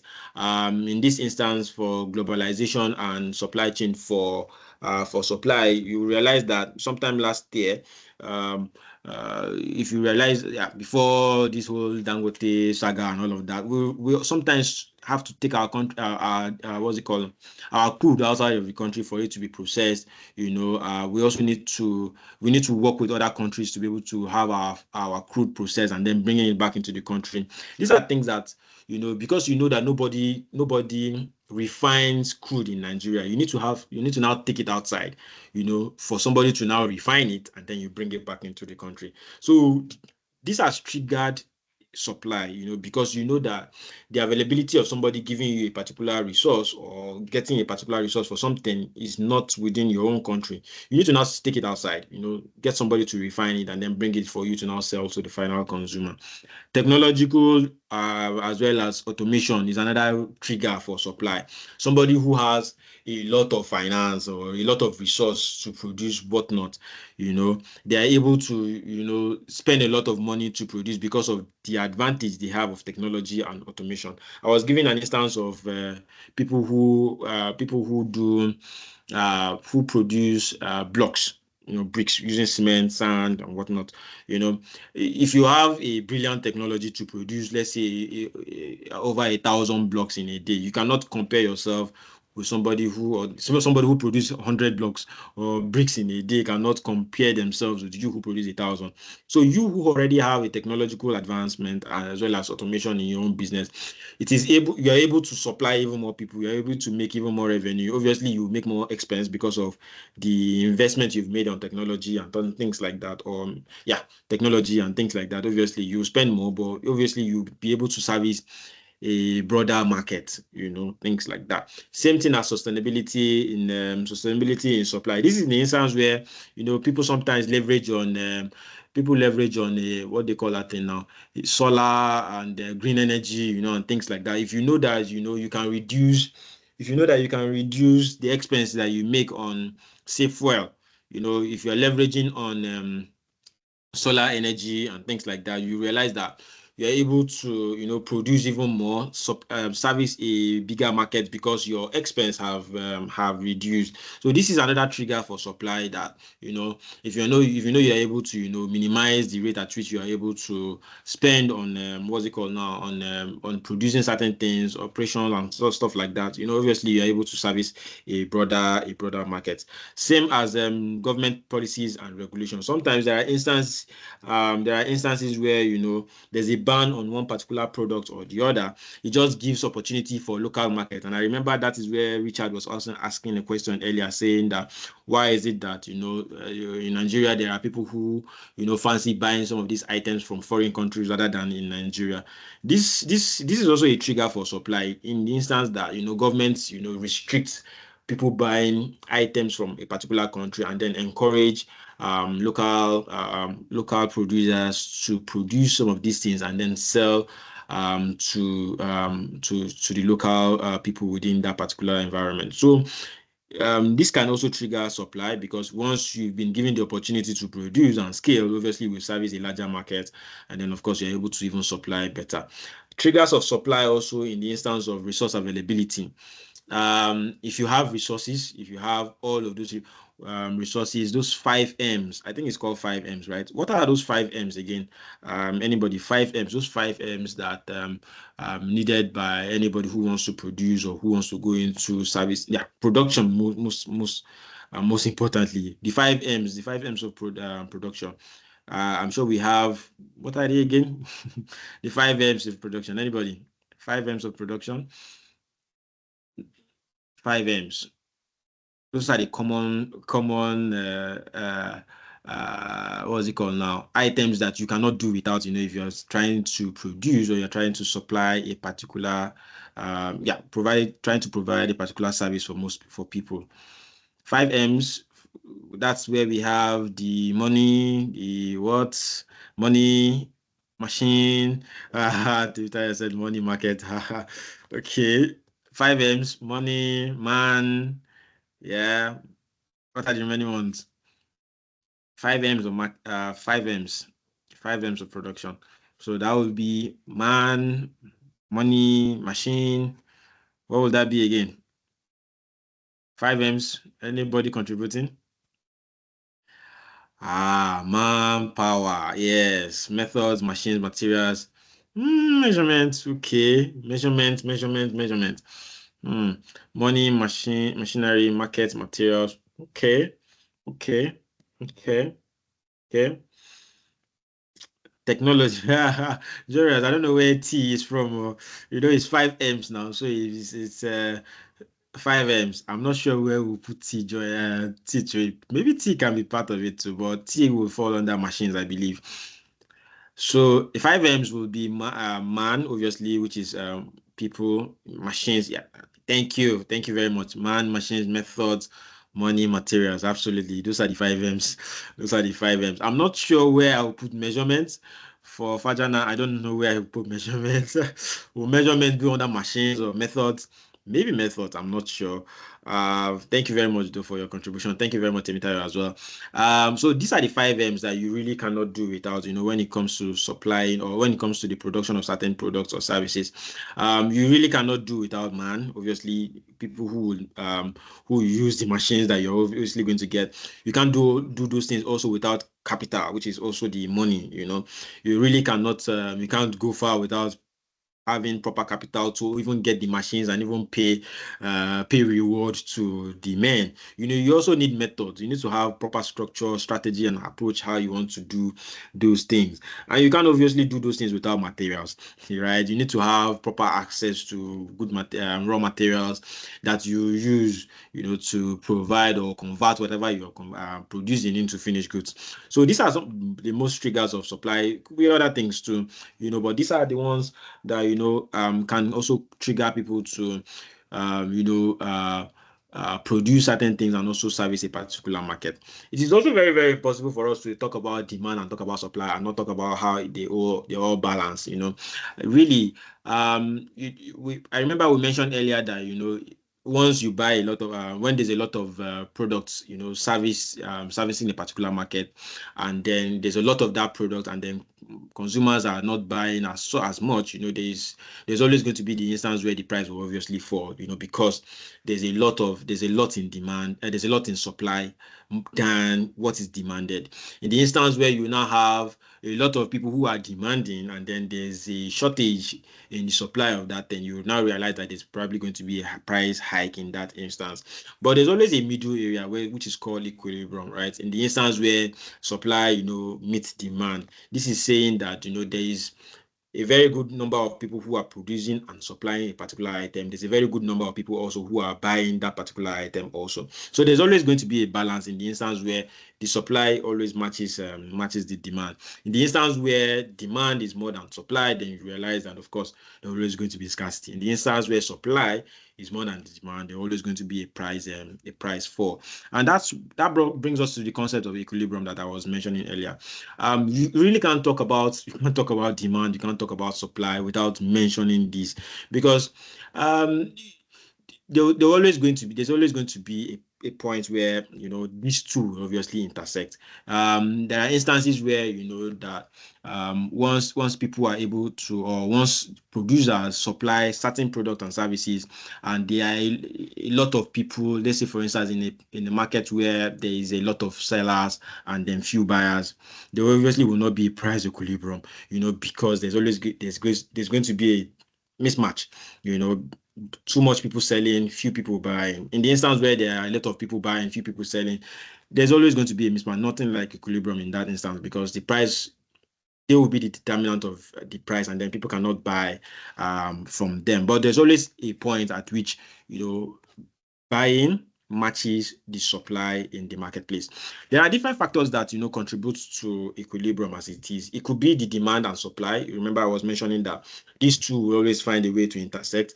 These two will always have to find a way to balance. In the instance where these two does not meet, then obviously there is no equilibrium. There's always going to there's also instances where there are disequilibrium, but some other factors that also causes equilibrium or brings equilibrium is when there's a change in customer preference. This is just saying that once a customer decides to tilt towards a different product, for instance, and that product meets the person's expectation in price, it just kind of services or provides the what's it called now, provides or meets the need of that particular customer. In the instance where the person obviously go for a product that is too expensive for him, it doesn't match the price that it doesn't. Say for instance now, okay, you have the person, what's it called, the company who is supplying products and sells each of that product for 1,000 naira. The customer's expectation, or the customer is willing to pay for maybe 500 naira for that particular product. It doesn't meet, because he can't afford it. Probably because of the person's income, or probably because of one reason or the other, probably preference or taste or whatnot.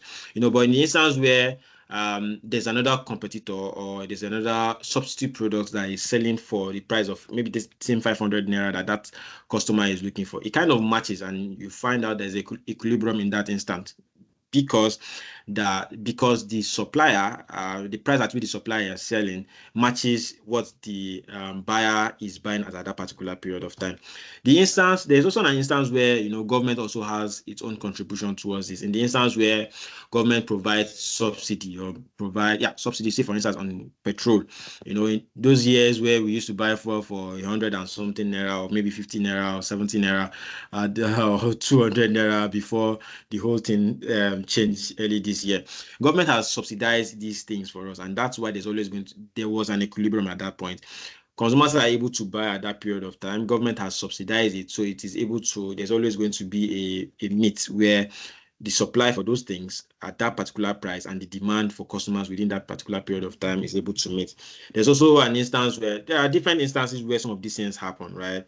It could also be, probably some events that has happened that has led that, people have decided to buy certain things.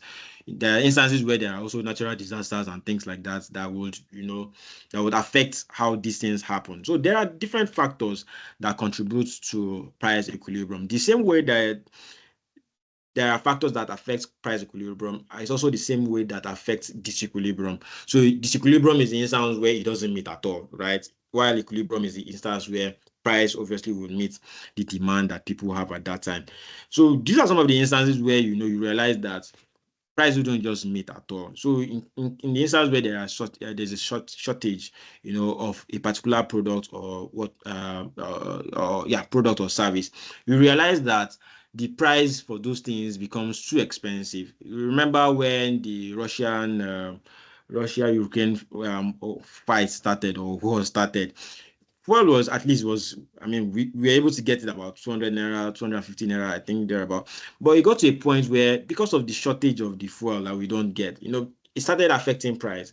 It always will lead to disequilibrium, obviously, because there's shortage in that what's it called, that particular product. People are willing to buy at a particular rate, but it becomes too expensive because of unavailability of some of those things. Same thing as market distortion. Anything can affect the market. It could be natural disaster. It could be anything that would affect, that can affect the market, which obviously will affect how people will buy some of those things. And in the instance where people are not able to buy, who do you think will lose the most? The producer obviously will lose the most, because except if it's a product that people cannot literally do without, and then we have no choice, or consumers have no choice than to buy some of these things. Market instability is also another reason why there's always going to be an equilibrium. Inflation here and there. Today you are in the market to buy this, tomorrow you hear it's another. It sells for another amount, higher than what you used to buy. So there's always going to be one reason or the other for disequilibrium. Same way, there's always a lot of reasons why there will always be equilibrium. Sometimes government can interfere, sometimes it could probably be change of customer taste, different things, So, but once again, as economic students, we should be able to understand that, okay, this is the reason why this is happening. This is the exact reason why this has happened, and this is the way the situation of things as at today. There's something called concept of utility. But before I jump into utility, let me be sure that we understand what equilibrium is, we understand what supply is, the triggers of supply, and the concept of supply in itself. Remember that you can't talk about demand without talking about supply in economics. In fact, it gets to an instance where there's always a graph for demand. There's a graph that explains supply as well. So you really can't talk about one without talking about the other. You can't talk about demand and not talk about supply. You can't talk about supply without talking about demand. And there's always a point where these two concepts always will meet, and it is called the concept of equilibrium. And that's what we've just talked about. Any questions for me? Any questions? Are we together? Are we together? Any question for me? Are we together? Any question? Any question? Are we together? So it doesn't look like I'm just the only one doing all the talking. Any questions for me? Okay, thank you, Richard. Thank you very much. Yes, during the Russian-Ukraine war. Yeah, you're right. You're right. All right. All right. All right, thank you. Thank you. So just to let you know that, in this class, we're also going to be doing some calculations, right? Because in economics, you really cannot do without calculations. I was mentioning earlier when I started that, economics is just like mathematics. There's always going to be one calculation or the other. The good part is that, there's always going to be, what's it called now? There's always going to be formulas that you can use to there's always going to be formulas that you can use to do those calculations, so to speak. So we'll touch some of those areas, especially as we come into utility and understanding how utility works, how it plays, and then understanding the different types of utility, and some of those things. So let's proceed. Let's proceed. All right. All right. So, utility is also very, very, it's a very, very relatable concept, right? It just literally means that the satisfaction that people get from the consumption of one particular product or the other. Let's say that, if you patronize one particular product, what is the satisfaction that you get, from consuming one particular product within a particular period of time? So usually it is expressed that, if you consume something, there's also supposed to be a reaction. And what is the reaction that you get? That reaction that you get is called the utility. The satisfaction you get from consuming or using one particular product or the other. The concept of utility is also very, very wide. It also has different aspects. There's something called the marginal utility, total utility, average utility, and diminishing marginal utility. These are concepts that also have their, what's it called now, calculation that speaks to them. But ideally, what you should understand is what exactly is the satisfaction that people get. Why are people getting? Why are we calculating the satisfaction that we get from one particular product or the other? This is basically for you to be able to, know what's it called now. Know how to will I say now take preference on a particular product? Say for instance, now if I enjoy the use of one particular product, I get satisfaction from it. Well, does that mean I can now go for other products, or I mean, am I sticking to one? Things like that. But obviously, utility also has a peak to it, right? It also means that if you consume one particular product for too long, there's always going to be a diminishing. There's something called diminishing marginal utility. This is just saying that if you consume one particular product for too long, say for instance, you take one product, you get satisfaction to be 10. If you take that same product again, your satisfaction it is likely that it can never be 10. It is likely that the satisfaction can be probably around 9, because the consumption that you've had for that first product at that particular time, has given you the satisfaction that you require. But once you are taking it again for the second time, it is very, very likely that you're not going to get as much satisfaction as you have gotten. Same thing if you take that same product for like the third time, the fourth time, the satisfaction will always diminish. There's always this example that people always give about you taking soft drinks or Coca-Cola or whatnot, or even water.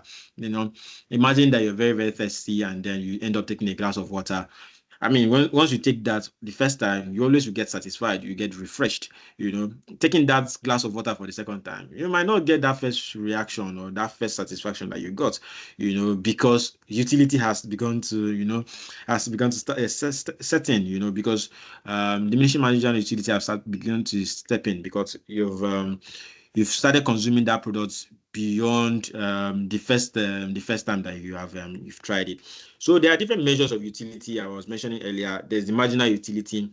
This is the satisfaction that you get from consuming more than one product or unit of that product. There's also something called total utility. This is just the assumption of the total satisfaction that you get from consuming all that particular product. Let's say, for instance, now I buy a crate of Coke. Crate of Coke might be too much. I buy 2 bottles of Coke or 3 bottles of Coke. The total utility I get is the total utility from the consumption of those 3 bottles of Coca-Cola. Average utility in this instance is just saying that what is the total utility, what is the average utility I get. So usually in calculation, you just divide that by 2. It's just saying that, if you get satisfaction from this, what is the average that you get from consumption of this and others.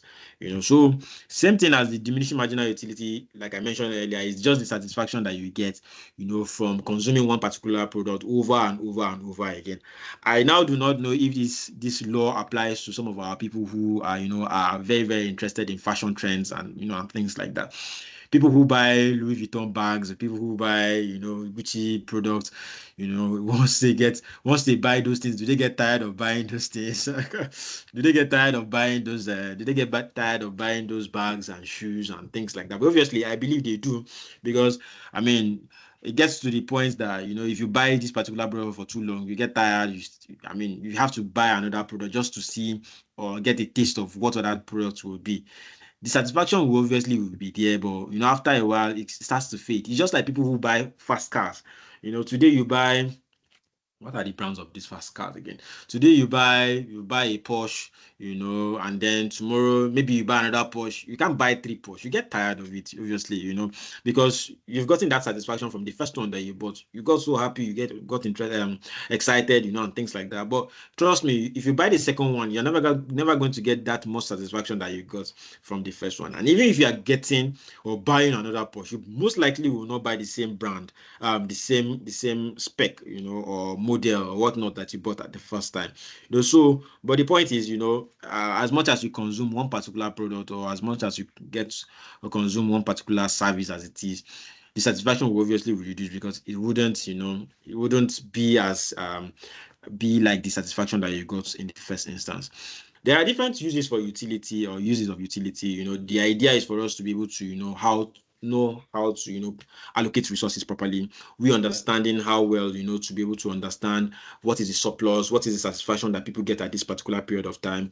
Once this has been met, then the surplus is just, you're just having excess, because you're not getting the satisfaction that you're supposed to have at that particular period of time.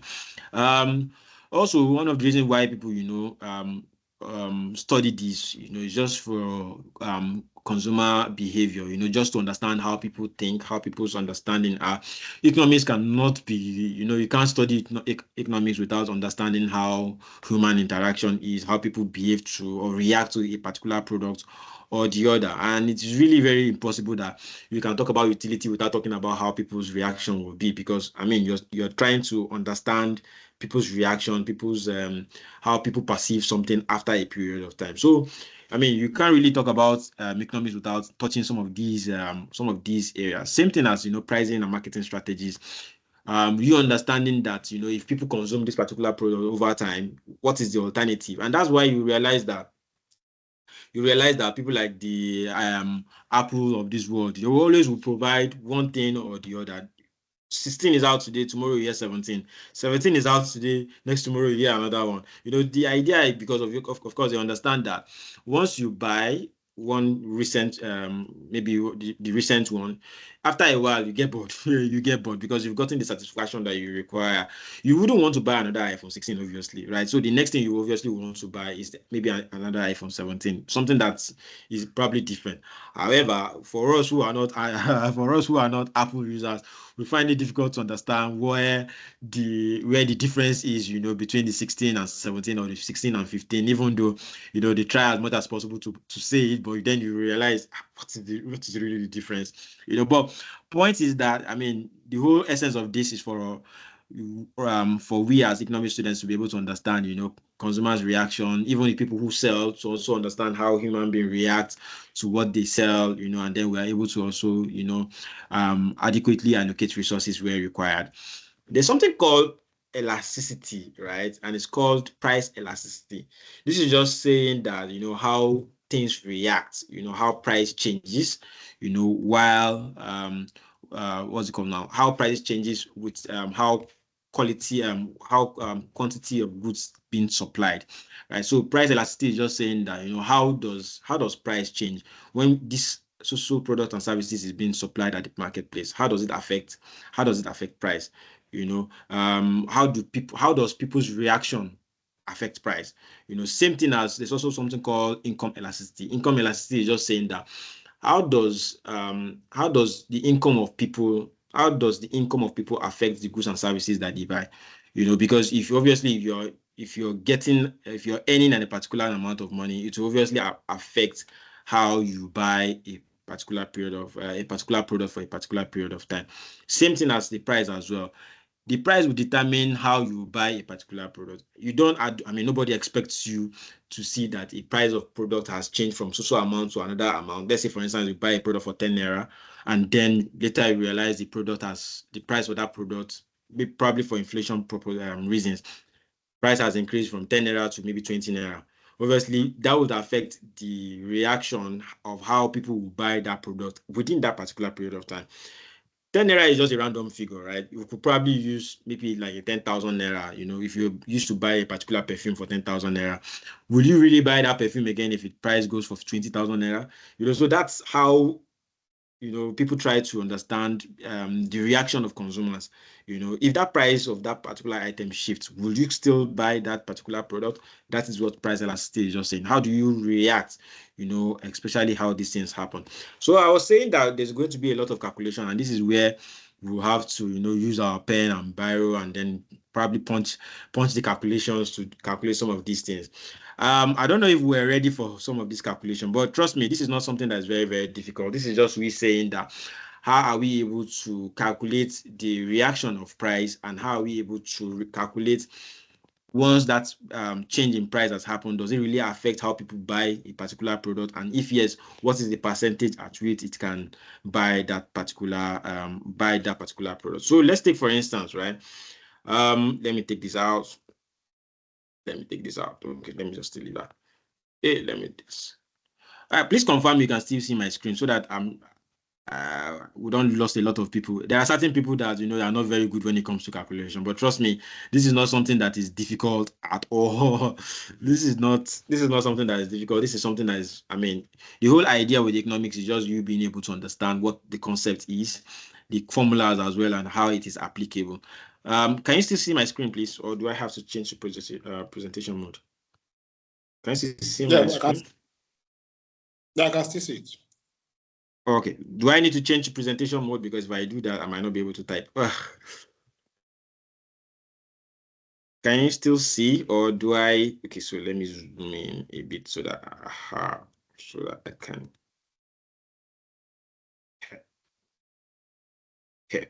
Please confirm if this is still visible. I think I took something out.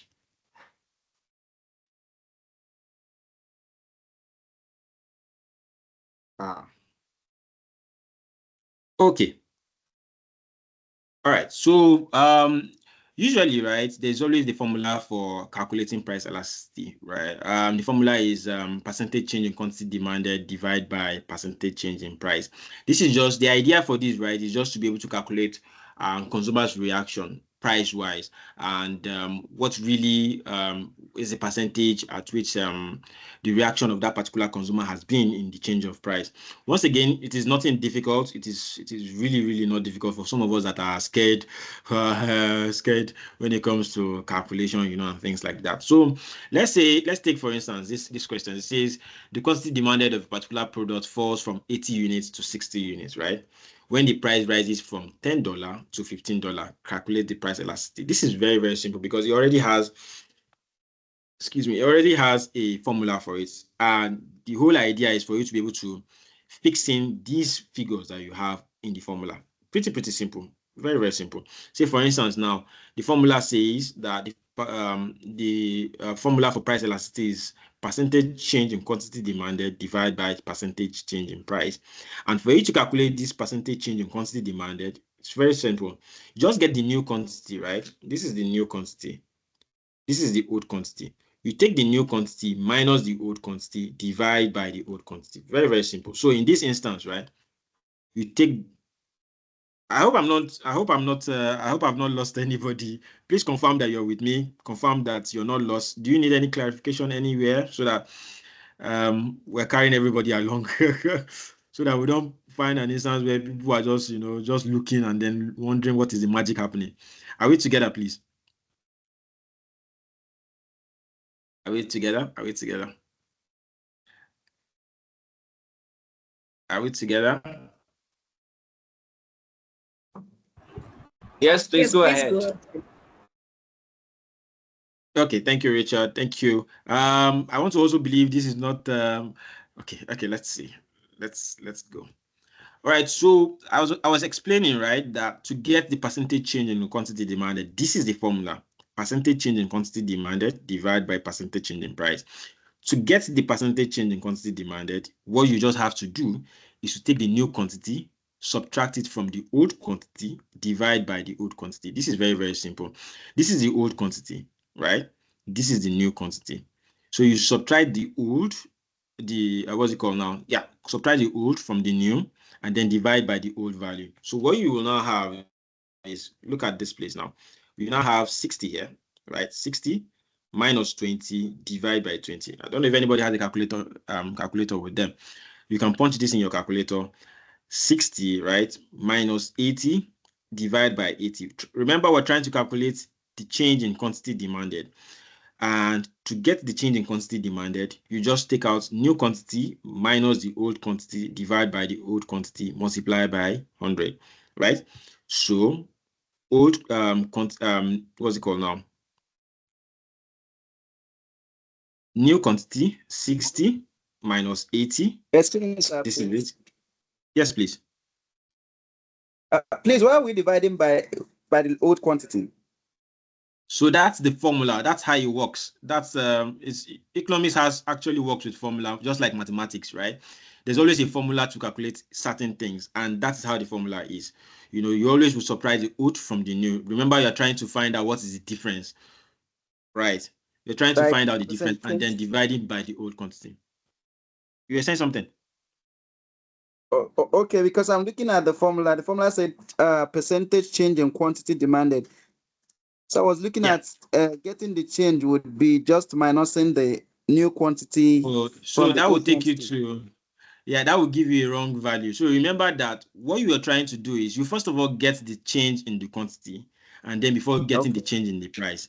So we're trying to even get the quantity first before we get the change in the price. So we're trying to find out what is the change in quantity first, and then once we get it, we now find the change in price and then divide both. I don't know if that's Okay. clear. Yeah, so Yeah, remember, we're trying to get the first one, change in quantity. And I was saying that to get the first one, this is what you need to do. You need to, subtract the new quantity minus the old quantity, divide by the old quantity, then multiply by 100. So if you do that, you're getting 60 minus 80, divide by 80 times 100. You will get, what's it called now? You get 20 divided by 100. Really, it's going to be minus 20. Right? So if you do 60 minus 80 gives you minus 20, obviously, because 80 is greater than 60, obviously. So you are getting a negative, right? So the negative, or minus 20 divided by 80 multiplied by 100 gives you minus 25. I don't know if anybody have been able to type that in their calculator. Have you been able to do that? Has anybody been able to do that? Is this a correct figure or value? Has anybody been able to do it? Is it minus 25, or is there something wrong somewhere? Has anybody been able to do it? 60 minus 80 divided by 80. What would that give you? And then multiply by 100. It Yeah, should that's give you correct. minus 25. That's minus 1/4 times 100%. That's correct. Minus 25, exactly. So we've been able to get the value for change in quantity demanded. And remember, that's the one on top here. So let me put this. If I put this on presentation mode, can I do? Okay. So remember, we're trying to do the one for, change in quantity demanded, and that is what we've done here. So for the change in price, right, it's very, very similar to what has been done on quantity. Really, what you just do is change in price, the new price minus the old price multiplied by 100. So remember that from the example here, the quantity demanded of a particular product falls from 80 units to 60 when the price rises from $10 to $15. So it means that the new what's it called now? The new price is 15, right? The old price is 10, and then we divide by the old price, which is 10 multiplied by 100. That's the formula for calculating change in price. We've done change in quantity demanded, we're doing change in price. Remember, the new price minus the old price, divide by the old price, multiply by 100. In this instance, we get 15 minus 10, divide by 10, multiply by 100. So if you do 15 minus 10, you get 5, right? Which is 5, which is here. Divide by the 10 that you have here, multiply by 100. So if you do both, you then realize that you have 50. Is that the same thing you have there? Have we been able to do that on our calculator too? And do we have the same value? Anybody? Richard? Has anybody been able to do that as well? So let me come to the chat room. Oh, okay. Richard, thank you. Okay, thank you. All right, so has anybody been able to get the change in price? New price minus old price divided by the old price multiplied by 100. Richard said his calculation is rusty. Who else is trying? This is a joint work. Who else is trying with their phones? 15 minus 10 divided by 10 multiplied by 100. What do you have? What do we have? Elizabeth, Paul, Otegu, Glory, what do we have? Okay, I got 50%. You got 50. I hope it's not, you actually tried it. You're not looking at the one on the screen. No. I'm calculating with Brilliant. question. Brilliant. Thank you very much. Brilliant. All right. So once we've gotten the, once we've gotten the change in price, the formula actually says change in quantity demanded divided by change in price. Remember, we've calculated change in quantity demanded and we got minus or negative 25, right? And the change in price is what we got as 50% or 50. So the formula actually says change in quantity demanded divided by change in price, which means that change in quantity demanded minus 25% divided by 50, which is something we have here. Right. Do we see it here? Minus 25% divided by 50. So once you do that, you should be able to get a negative of 0.5. This is the actual figure that we're trying to calculate for, and this is where the price elasticity is. What is the degree at which once the price of goods and service, some goods and services changes, how does it affect, what is the effect that it has? How does it affect us? So this is the figure that we got, minus 0.5. Can somebody try it also from their own end to be sure that it's a right figure? Also, I'm also going to give us more like a test, and not like, something to try on as well on this call, so that we try to also get hands-on, what's it called now? Classwork, so to speak. Have you tried this? Minus 25 divide by 50. Did you also get minus 0.5? Has any other person tried it? Yes, that's what I got. I have a Negative question if I could ask 0.5. now. Please go ahead. Yes. Okay, so from what I understand, we have a negative value because there was a drop in demand. Is that why? Yeah. Okay. Yes, please. Thank you. Yes, please. Yes, please. Thank you. Thank you. Has any other person tried it? Has any other person tried? Same thing. Did anybody get a positive sign? Did you get 50 something as your final answer? Has anybody tried something else and then got a different figure? I mean, we're not going to laugh at anything, obviously we're just all trying to learn how this works. So I actually got did you get values. You got the same value, right? I mean, if you get Yes. 50, just say it boldly that you got 50. When you did minus 25, is it 25? Minus 25 divided by 50. If you got 500, please say it so that at least we know how or where to start guiding you from. So we start to trace where the problem is, where the issue is from, and things like that. So it's safe to say we're all on the same page, right? Is it safe to say we're all on the same page? Is it safe to say we're all on the same page? Yes, sir.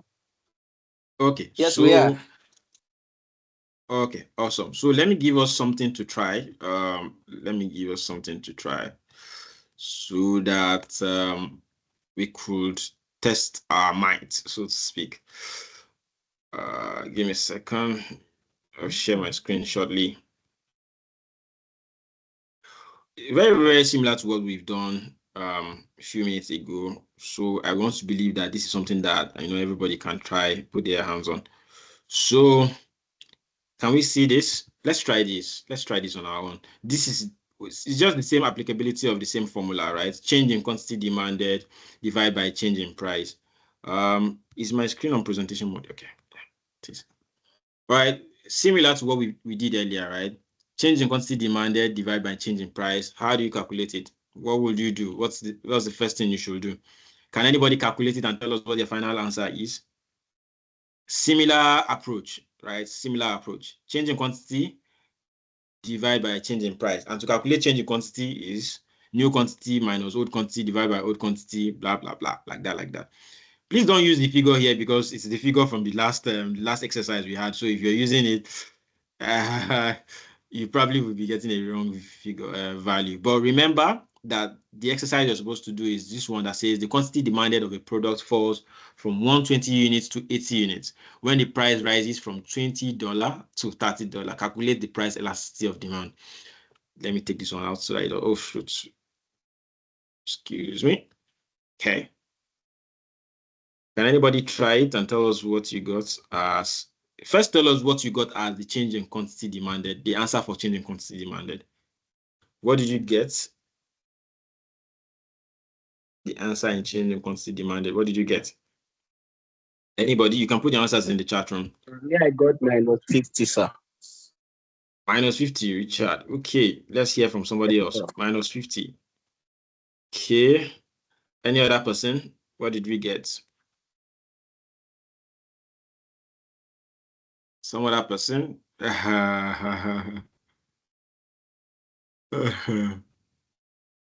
are my calculation gurus now?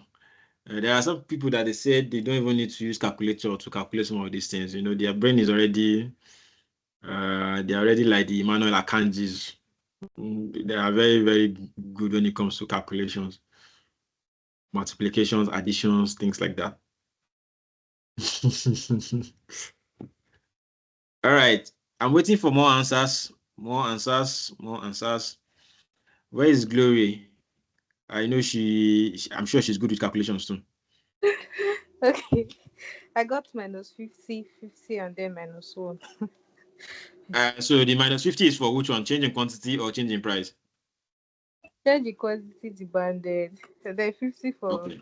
change in price. Then minus 1. Minus 50 for change in price too? No, 50, 50. A positive 50. Oh, 50 for change in price. Okay, 50 for change in price. Okay.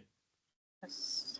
Thank you. Okay, so some other person is saying, okay, Opeyemi is saying change in price is minus 50, change in demand. Are you saying quantity demanded? Okay, maybe change in quantity demanded is minus 33.333. Okay. There's a lot of calculation, maths gurus here. I'm waiting for more response. Where is Covenant? What's your answer? What did you get? Change in price 50. Okay, Oni. Okay. Okay. How about change in quantity demanded? What did you get? You can see that this is not something that is difficult. It's really not difficult. It's just understanding how it works and then applying it. Pretty simple. Especially if you're also using the formula, that is shared on the screen. Change in quantity demanded divided by change in price. And to get change in quantity demanded is new quantity minus old quantity divided by old quantity, right? And then to get change in price, new price minus old price divided by old price multiplied by 100. These are things that you can just key in from what we have on the screen. Anybody? Anybody? Let's not say it's only 3 maths groups we have here. I want to believe other people are trying from their end too. I want to believe other people are trying from their end. Right. Or do we give more time for more people? All right. So Richard, while you're at it, have you divided the change in quantity from change in price? Same as Glory. Have you divided? What is the answer you got? The answer you get, please put it in the chat room so that we see if it's same with everybody.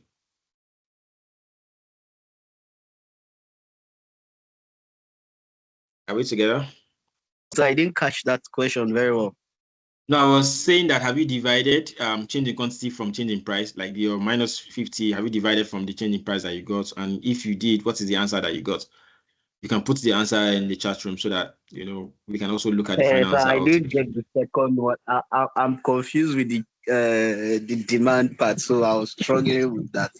So I was waiting for maybe when we are doing the correction so that I'll catch up. Okay, so it's safe to say you've not done anything. Let's just leave it like that, Richard. Okay, let's hear from Glory. Glory, is it my internet? Can you hear me? Can anybody hear me too? Yes, I can hear you. Yes, we can hear you, but you're I can hear you.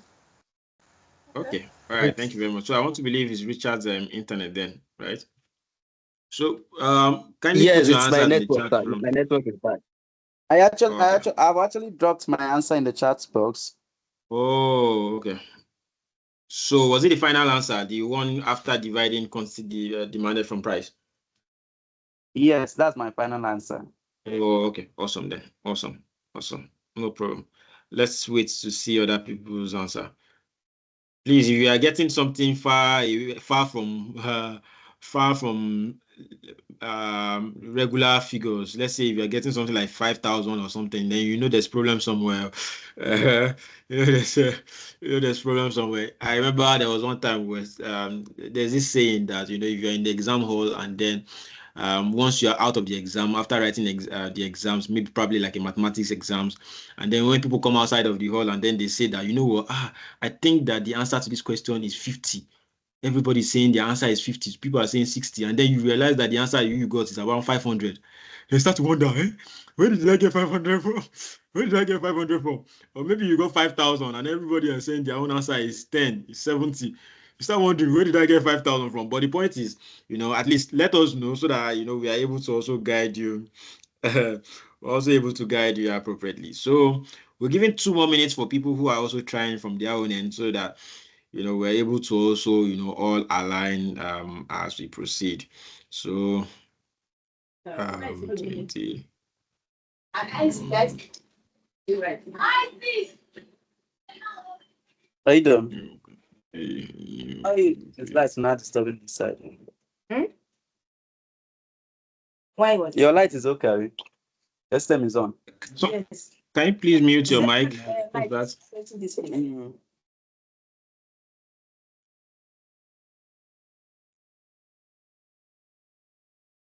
Okay, so we're giving 2 more minutes for people who are trying from their own end as well, so that we can see what the answer is from their. All right.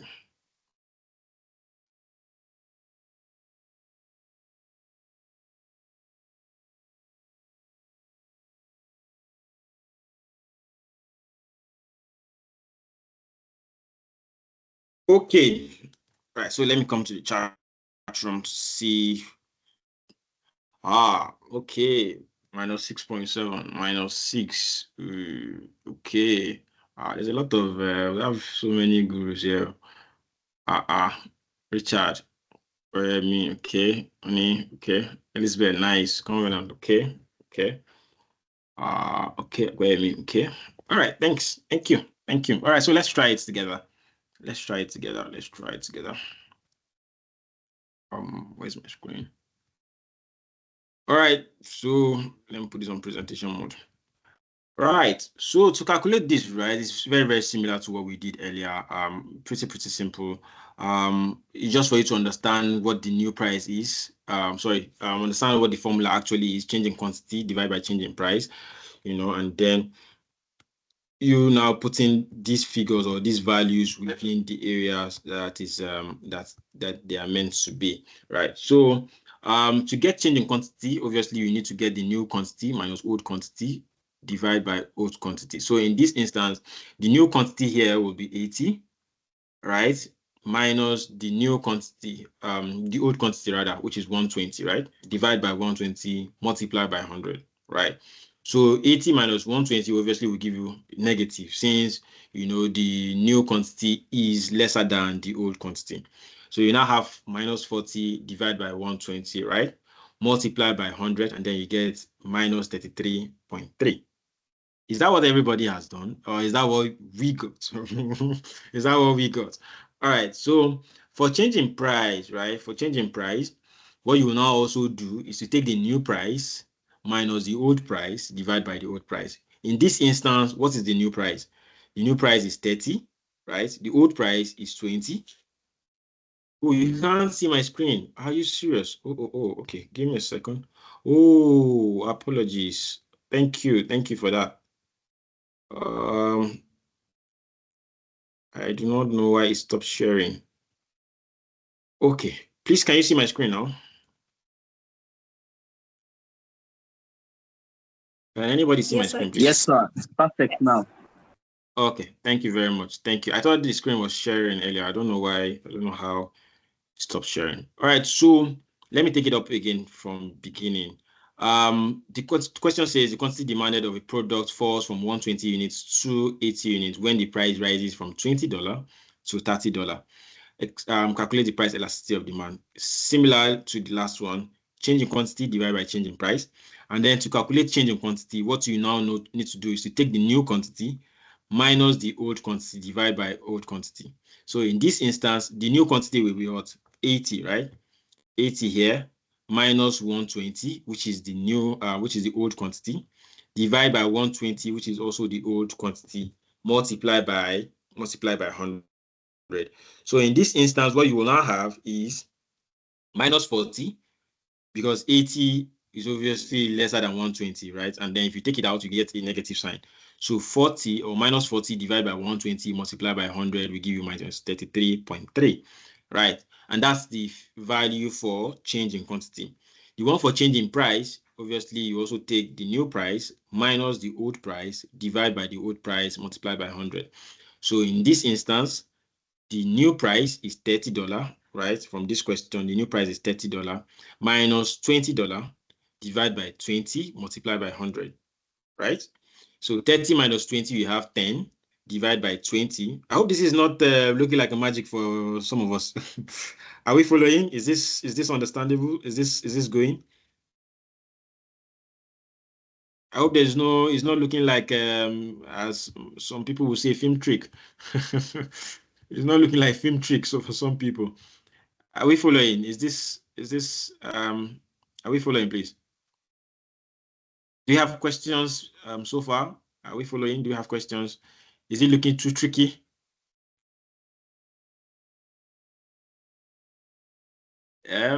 Anybody? Is it looking too tricky? Is it looking too complex? Is it looking like something that cannot be done?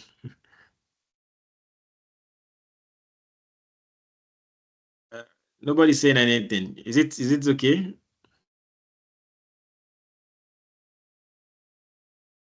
Where is our It's okay, sir. It's okay, okay. sir. Okay. All right. Thank you. So I'm sure that we're not leaving anyone behind. So to calculate the price, obviously we've done that, and then once you do 10 divided by 20 multiply by 100, you have 50. So in this instance, the quantity change in quantity demanded is negative 33.3 divided by 50, and then what you have as answer will be 0.6. You can approximate this. I mean, you can approximate this if you want. There are instances where you can approximate to the nearest whole, or you can actually even leave it as it is. Some people will put it as 0.67, some will leave it as 0.7, but the point is that you've got a negative sign and it's very, very close to the figure. So let's see. How many of us got that? Let me come to the screen. Okay, so we have a couple of people who actually got that. So yeah, I give it to Covenant. Yes, you got it. Opemi, yes. Only true. Fajana, same. Yes, you got it. Richard. Oh, okay. I didn't see Richard. Yes. So Covenant, yes, you can approximate to 0.7. It doesn't stop you from approximating if you want to. Yes, Gloria, I see your hands up.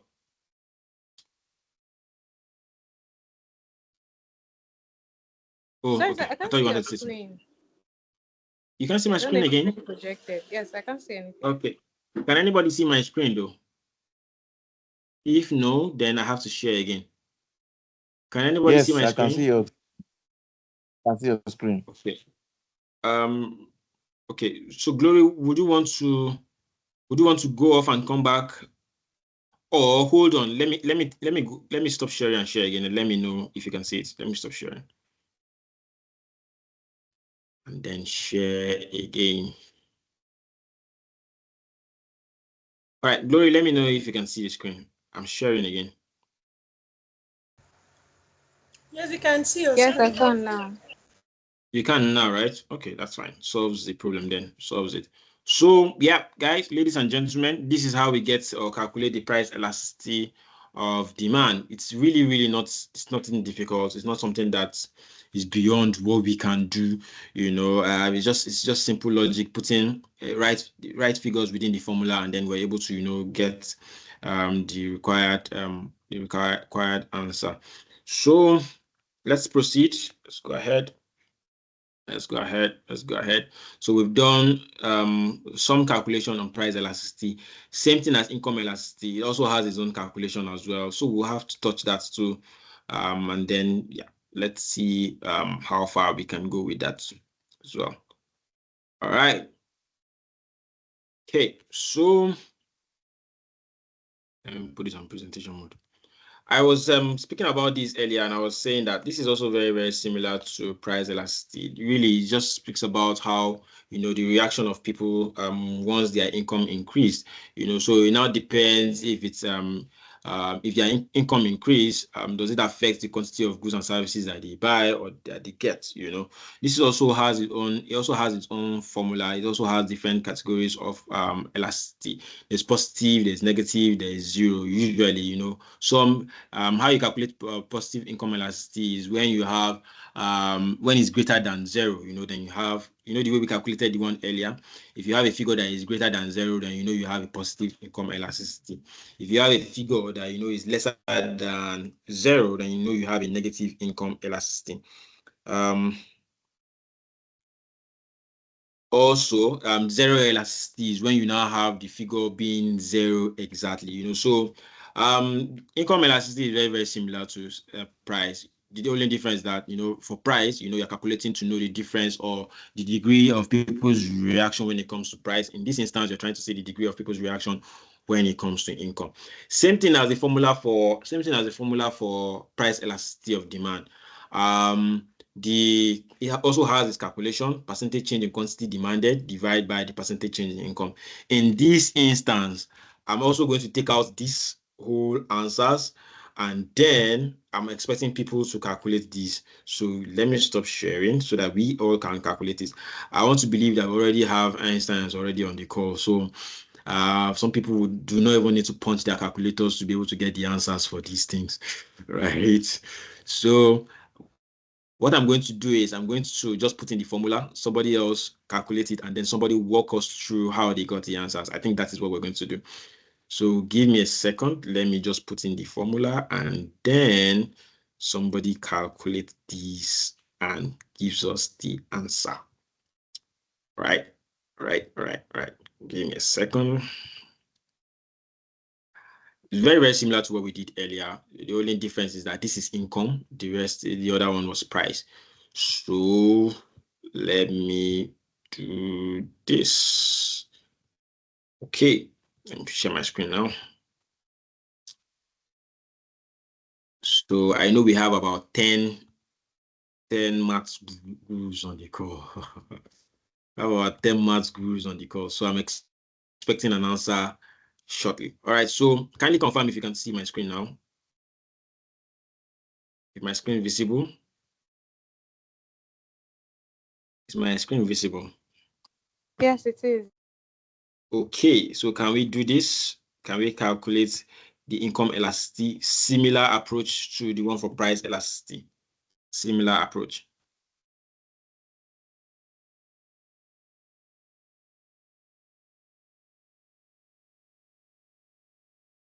So can we kindly try it and then start to put the answers in the chat room? You can calculate for both areas and then divide and then put the final answer.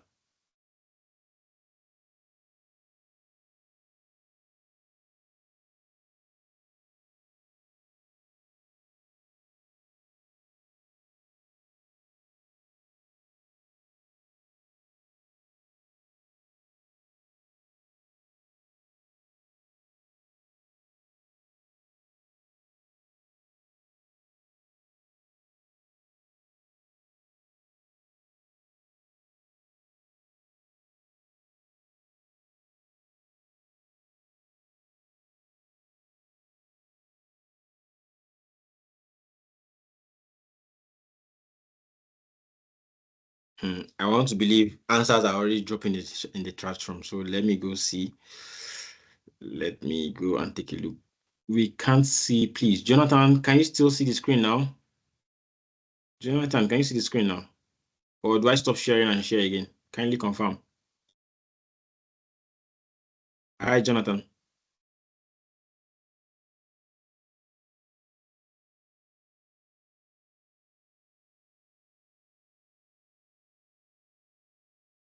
Hi, Jonathan.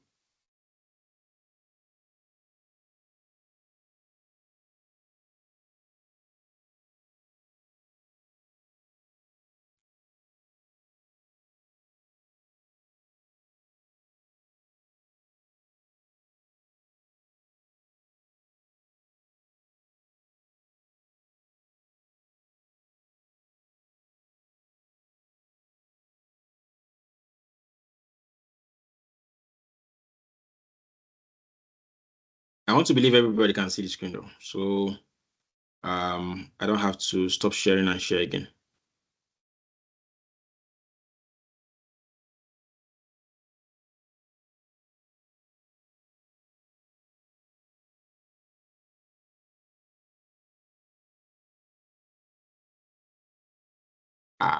Yeah, I see somebody has already started putting the answer. Okay. 1.5. Okay, Jonathan, say okay, so 1.5. All right, more people, more answers, more answers.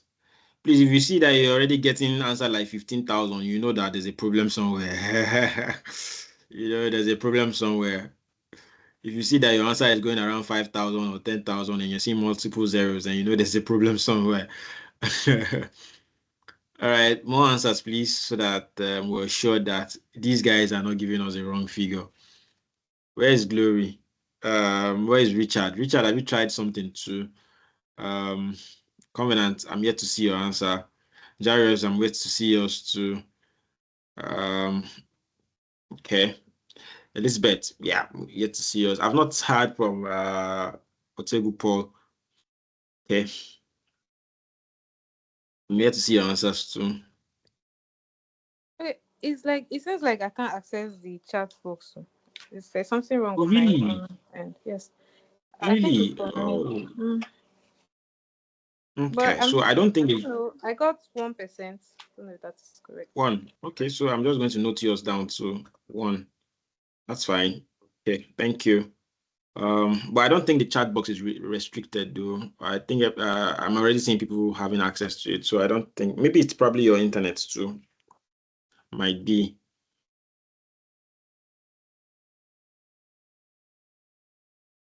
Yeah. More answers, more answers. We'll give about 2 minutes for the answers to come in and then we can jointly treat it. All right, no problem. Noted, Jairus. All right, no problem. Not a problem at all. Not a problem. Aside this, there's one other exercise too that I think everybody will also have to try, and then, yeah, I think we'll say you understand how the calculation of income elasticity as well as price elasticity works.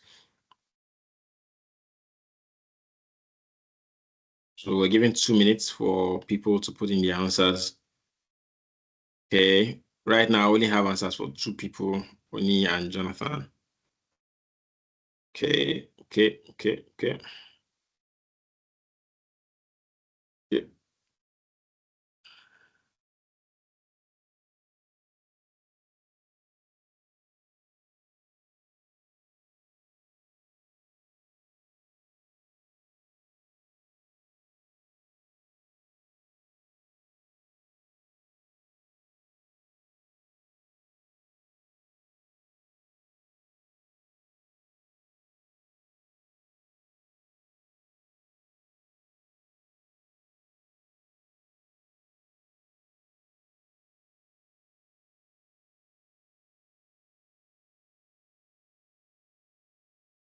Okay, so yeah, I don't see answers from other people, so maybe it's safe to say that I don't know, do we say it's clear or are we saying that, this is something that is not exactly difficult to do. All right, so let's look at it so that we don't waste time and then we can also try another exercise. Right. Okay, so this is very similar to the initial one that was that we did earlier. With the formula percentage change in quantity demanded divided by percentage change in price, right? So for instance, this particular exercise says, suppose the quantity demanded of a particular goods and service, goods rather, increases from 800 to 1,200 units. When income rises from $4,000 to $60,000, $40,000, I beg your pardon, to $60,000, calculate the income elasticity of demand for this good. Suppose the quantity demanded of a good increase from 800 to 1,200 units. When income rises from 40,000 to 60,000, calculate the income Sorry, elasticity. sir. I It's got very, very simple. 5%. You got 5%. Who's speaking, please? It's Fajano, Solomon. Fajano. Okay. Thank you, Fajano. Thank you. So let's all look at it together and then see if there's an issue somewhere. All right. So first things first, right? You take the, what's it called now? Calculate for the percentage change in quantity demanded. New quantity minus old quantity, like that, divide by old quantity, multiply by 100. So if you do that, you then realize that you have the new quantity, which is 8,200 minus 800, you know. If you do that, 8,200 minus 800 will give you 400, right? 400 divide by the old quantity, which is 800. 400 divided by 800 multiplied by 100. The first answer you get is for the percentage change in quantity demanded, which is 50%, right? 50%. Now, coming back to calculate for change in income. Change in income also, percentage change in, what's it called now? Change in new income minus old income divided by old income multiplied by 100. So what's the new income? The new income is $60,000. What's the old income? $40,000, right? So 60 minus 40,000 give you 20,000. Divide by the old income. So $20,000 minus $40,000 multiplied by 100 gives you 50%.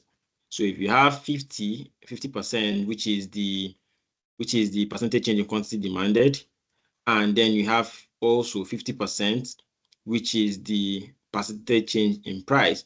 Once you divide both, you get 1.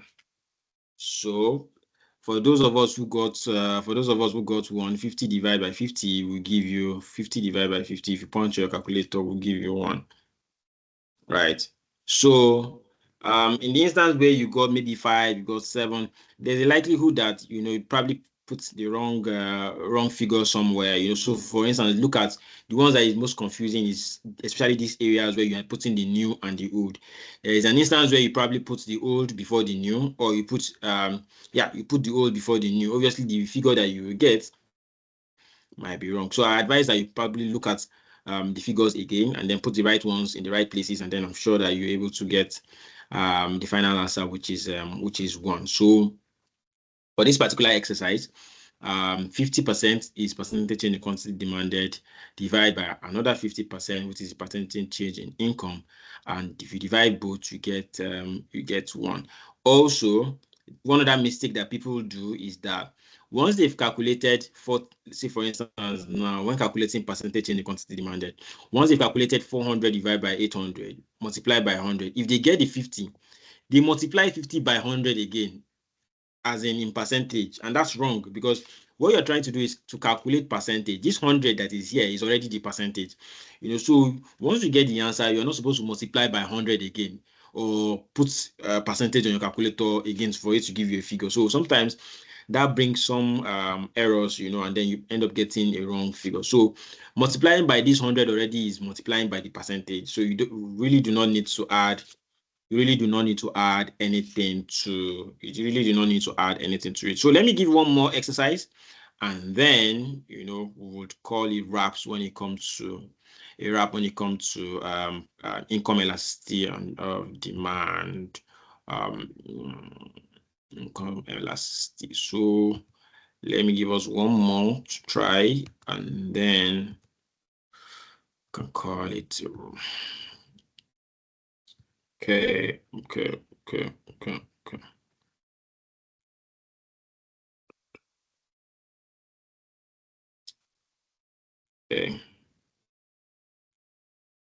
Give me a second.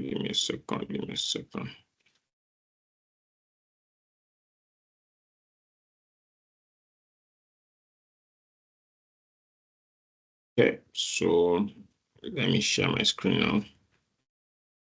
This is very, very easy. I think this is one of the easiest calculation that people can do.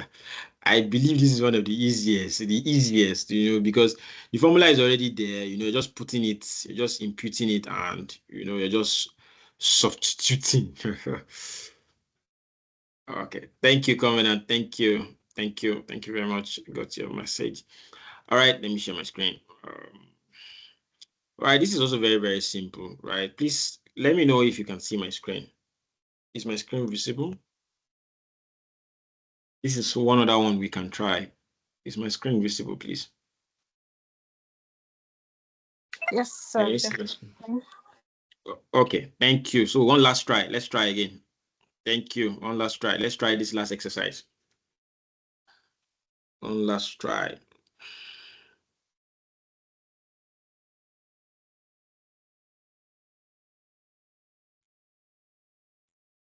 Pretty simple. You can close your eyes to even do it. Close your eyes to do this. I'm surprised that we don't have a lot of people participating though. Let's try. Let's try to do it and then get a feel of how it works. So in the instance where, so for instance, for the last calculation that we did, under the income elasticity, it was saying that when we're calculating income elasticity, we're saying that if the figure is greater than 0, then you have a positive income elasticity. If it's lesser than 0, then you have a negative. And if it is 0 exactly, then you have, what's it called now? You have a 0 income elasticity, right? Right. So for the answer that we got earlier, it obviously means that we have a positive income elasticity because it is greater than 0. So let me put it back to the screen so that we could try it. Oh, somebody's already putting an answer. Ooh, interesting. Thank you. What's that? Bonnie, thank you. Thank you. Let's hear from others too so that we're sure that it's the same figure and there is no mistake anywhere.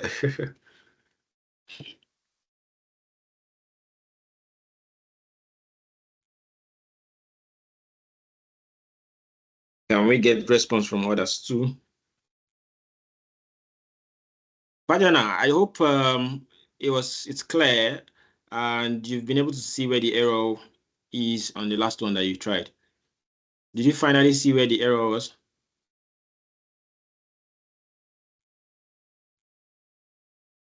Pajana, are you there? Oh, okay, yeah, okay, all right, sure, all right, thanks. Okay, so we're expecting feedback from Covenants too. Glory, are you able to use the chat box now?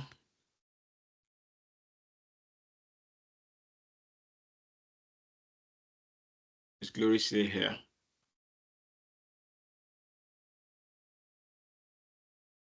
Oh, I don't think she's here. We lost her. Okay. Okay, so I got the same answer with the other one, 1%. Are you sure? Are you sure you got the same answer? Let me All right, check that's fine. it again now. Let me check. But that was what I All got. right, that's fine. That's fine. All right, more response. Let's see what's the answer that we got, and then we can draw the curtain when it comes to income elasticity as well as price elasticity.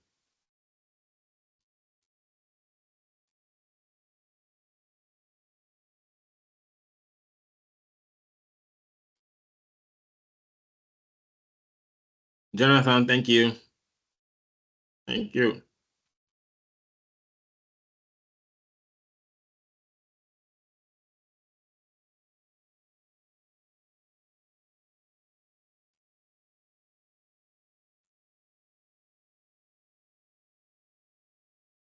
Okay, so we're just going to give 2 more minutes, and then we will treat the question together.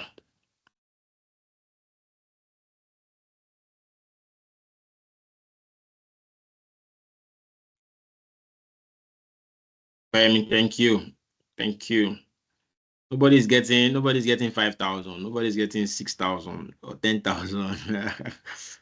Each are getting 1.5. Okay, this is nice. This is interesting. All right, let's see. Let's see.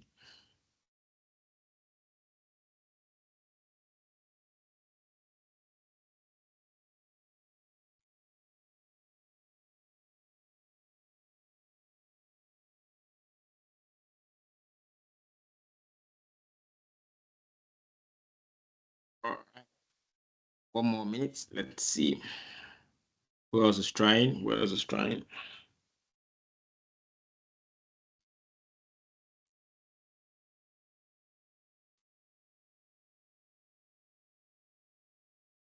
Okay. All right. So let's try it now. Let's try it. All right. So it's very, very similar to the previous one, right? First thing you need to do is to calculate the change in quantity and then divide by the change in price. Calculate the change in quantity. You need to identify which is the old quantity, which is the new quantity. Old quantity, new quantity rather, is 2,400 minus old quantity, which is 1,600 units, divide by the old, which is 1,600, multiply by 100. In this instance, we now have 2,004 minus 16, we have 800, right? Divide by 16, which is the old one, multiply by 100. The answer you get is 50. I'm hoping that that's what you got as well. In the instance for income elasticity of demand, same formula, new price minus old price divided by old price, multiply by 100. So you have the 1,200, 120,000 minus 80,000 divided by 80,000, So once you divide it, you get 50, right? So once you divide 50 by 50, you have 1. So what type of income elasticity will this fall? Is this positive? Is this negative? Is this 0? Anybody? Positive, negative, 0. Where does this fall? It's negative, sir. Negative, you sure? Yes, sir. You sure? -1. Any contrary opinion? Any other opinion? Any other opinion? Is this what income elasticity is? This positive, negative, or 0? So for positive, it means that the answer you get is greater than 0. For negative, it means the answer you get is lesser than 0. For 0, it means that the answer you get is equals to 0. Like the answer is literally 0. So what will this one be?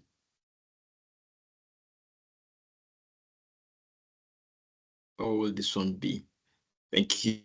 Thank you. So I think I'm not sure who spoke earlier, but it's supposed to be, it's not a negative answer. So if we had -1 here, then it would have made this answer a negative income elasticity, right? If it's positive, then it means that it is greater than 1. So because -1 obviously is lesser than 1, and I think that's where you're going. But you've gotten it wrong, because the negative income elasticity means that anything lesser than 1. But the answer we got, since there is no negative on this 50 or the 50 below, it just means that there is no negative in the answer that you're going to get at the end of the day. So the answer end up being, a positive income elasticity. And that's it, ladies and gentlemen. That's it. So what we've been able to cover throughout today is understanding what exactly economics, why we're doing it, why, the need for everybody to understand what economics is, how it affects our livelihood, how it affects our immediate environment, things like that. So we've been able to cover these 2 areas, right? And hopefully in the next session, we'll be able to touch other areas too. So we've mentioned that, as an economic student, you need to understand some of the key areas, how it affects you, contemporary issues, economic concepts, theories, government policies, and how they affect us. We've been able to talk about what economics really is, how people have defined it, and things like that. Why exactly we're studying this, how does it affect us? How does it affect our business? How does it affect our environment? And how entrepreneurs or business people can take advantage of some of these things, some of these things as it is. We've talked about micro and macroeconomics, how one is a larger one and the other is a smaller one. So micro speaks about little areas, especially family or individuals or small businesses, while macro talks about international organizations and how it affects economy, how 2 countries, relation between 2 countries, and how that affects the economy, so to speak, or how multinational businesses also affect the business, the economy as it is. We also spoke about the concept of scarcity, where we mentioned that there are different various areas around scarcity. We talked about the demand, supply-driven scarcity. We talked about structured scarcity, artificial intelligence. Also, we also talked about the views of economics, classical, modern, and all of those things, which one we're currently practicing, which is the modern economics theory, where government also contributes to some of these things, right? We also talked about how economics relates to social sciences, philosophy, relates to physics, relates to biology, geography, mathematics. We just tried mathematics earlier, so these are things that, really, really affect and things that are very, very relatable to us. We talked about price theory. We talked about the determinants of price, how they affect us, how producers perceive and fix price on certain products or services, the reason why they do certain things, why we should understand how certain businesses do certain things, things like that. We also should be able to understand why certain people, prefer to do business in certain countries because of their population, and things like that. We talked about some concepts in economics, supply, demand. You really cannot do without those two things.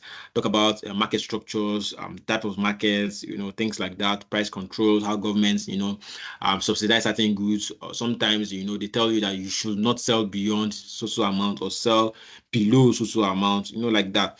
We've also been able to talk about the concept of demand, how the difference between what a need is and what a want is, understanding that even the want is part of a need, so I remember we were talking about luxury items, and things like that.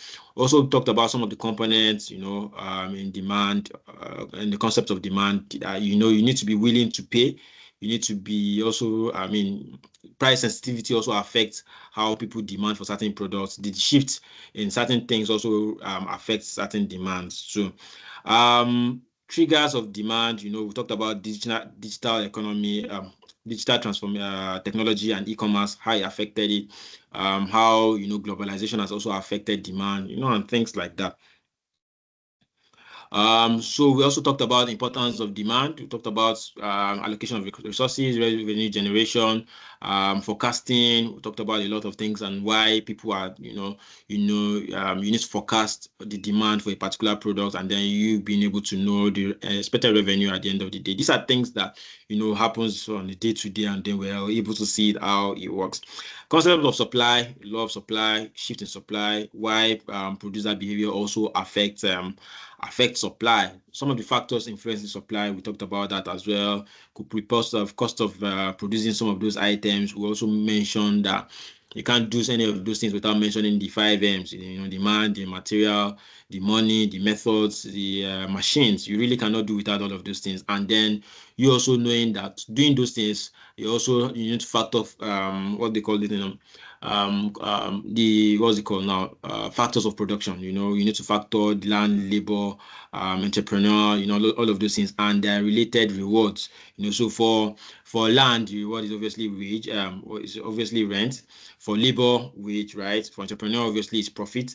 And what's the last one again? Land, labor, entrepreneur. What's the last one again? What's the last one? Land, labor, entrepreneur. What's the last one? I can't remember the last one. All right, so triggers of supply. We talked about the globalization, technology, government policies, resource availability, and all of those things. These are some of the things that trigger, supply. And then, of course, these are some of the reasons why you see that some people take certain things to certain countries, because of the unavailability of certain partners, so to speak, within a particular region. We talked about that and said that, sometimes government policies also affect these things. If government ban the importation of certain things, it gives encouragement to local businesses to thrive. We really cannot talk about economics and not talk about equilibrium, demand, supply, and things like that. So this has really been an interesting, or this is a very, very interesting topic and course, and I believe that in the next class we'll be able to talk about some other areas, especially as it relates to factors of production, as well as money and all of those things. So we've been able to talk about price elasticity, utility, income elasticity, and we've also been able to touch some problem solving questions when it comes to income and price elasticity. Anyway, so we'll continue from here some other time to talk about the other areas that we've not touched, especially around understanding the theory of production, as well as understanding the factors affecting location and regulation of other industries. Ladies and gentlemen, thank you very much for your time. Do you have questions? We have questions. We need clarity in any area, and then we're happy to discuss that. Questions? Questions. Hello, sir. Hi. Hello. Okay, it's Richard. It's Hi, Richard, yes. sir. Thank you so much. Thank you Oh, so hi, much for Richard. this great session. Yeah, I've really learned a lot, and this session was really useful to me. Though this question I want to ask is a layman question, though related to I've gotten an insight to all what you've said. So when we're talking about price elasticity, can we also can we say that in a layman term is also referred to as price fluctuation? Can we take the two hand in hand? Does it go together? That's the question, sir. Well, so really, right? So there are actually two different things. Elasticity really is just to get the reaction. Price fluctuation is one thing. It's broad. Elasticity is just you trying to get the reaction in the change in price for a particular product. Price fluctuation can be anything, right? It can be, it probably would be something that goes up and comes down. Probably today the price is amount, probably because of one inflation or the other. It's closely similar, but one is more broad, the other is more specific to a particular thing. I don't know if what I'm saying makes sense to you. So price elasticity is really Yes, just sir. getting the Yes, reaction. So fluctuation might not, you are saying fluctuation, but you're not really talking about whether it's a reaction or not. I don't know if what I'm saying makes sense to you.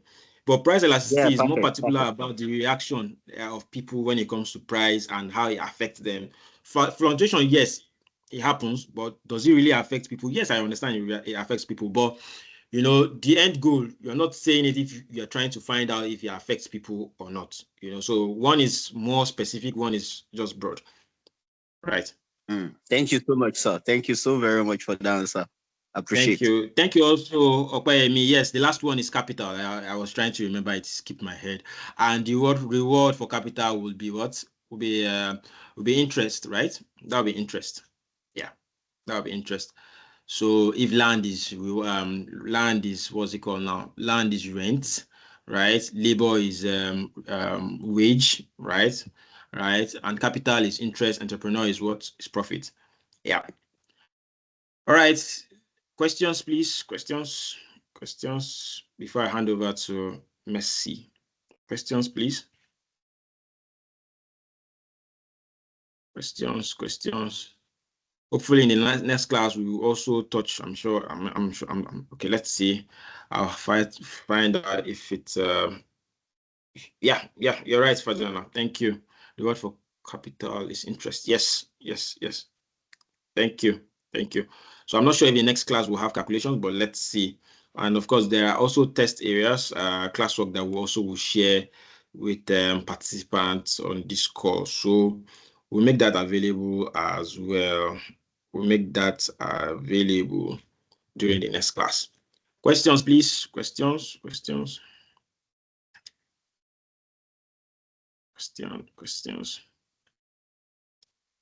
Some of us did not touch calculator.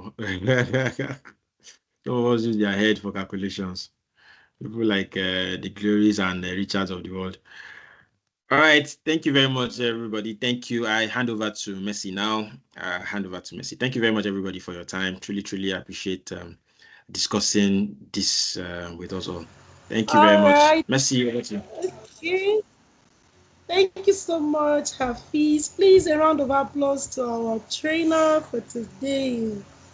I actually enjoyed the session. Okay? Please, let's appreciate our trainer for today. Are we not going to appreciate our lecturer?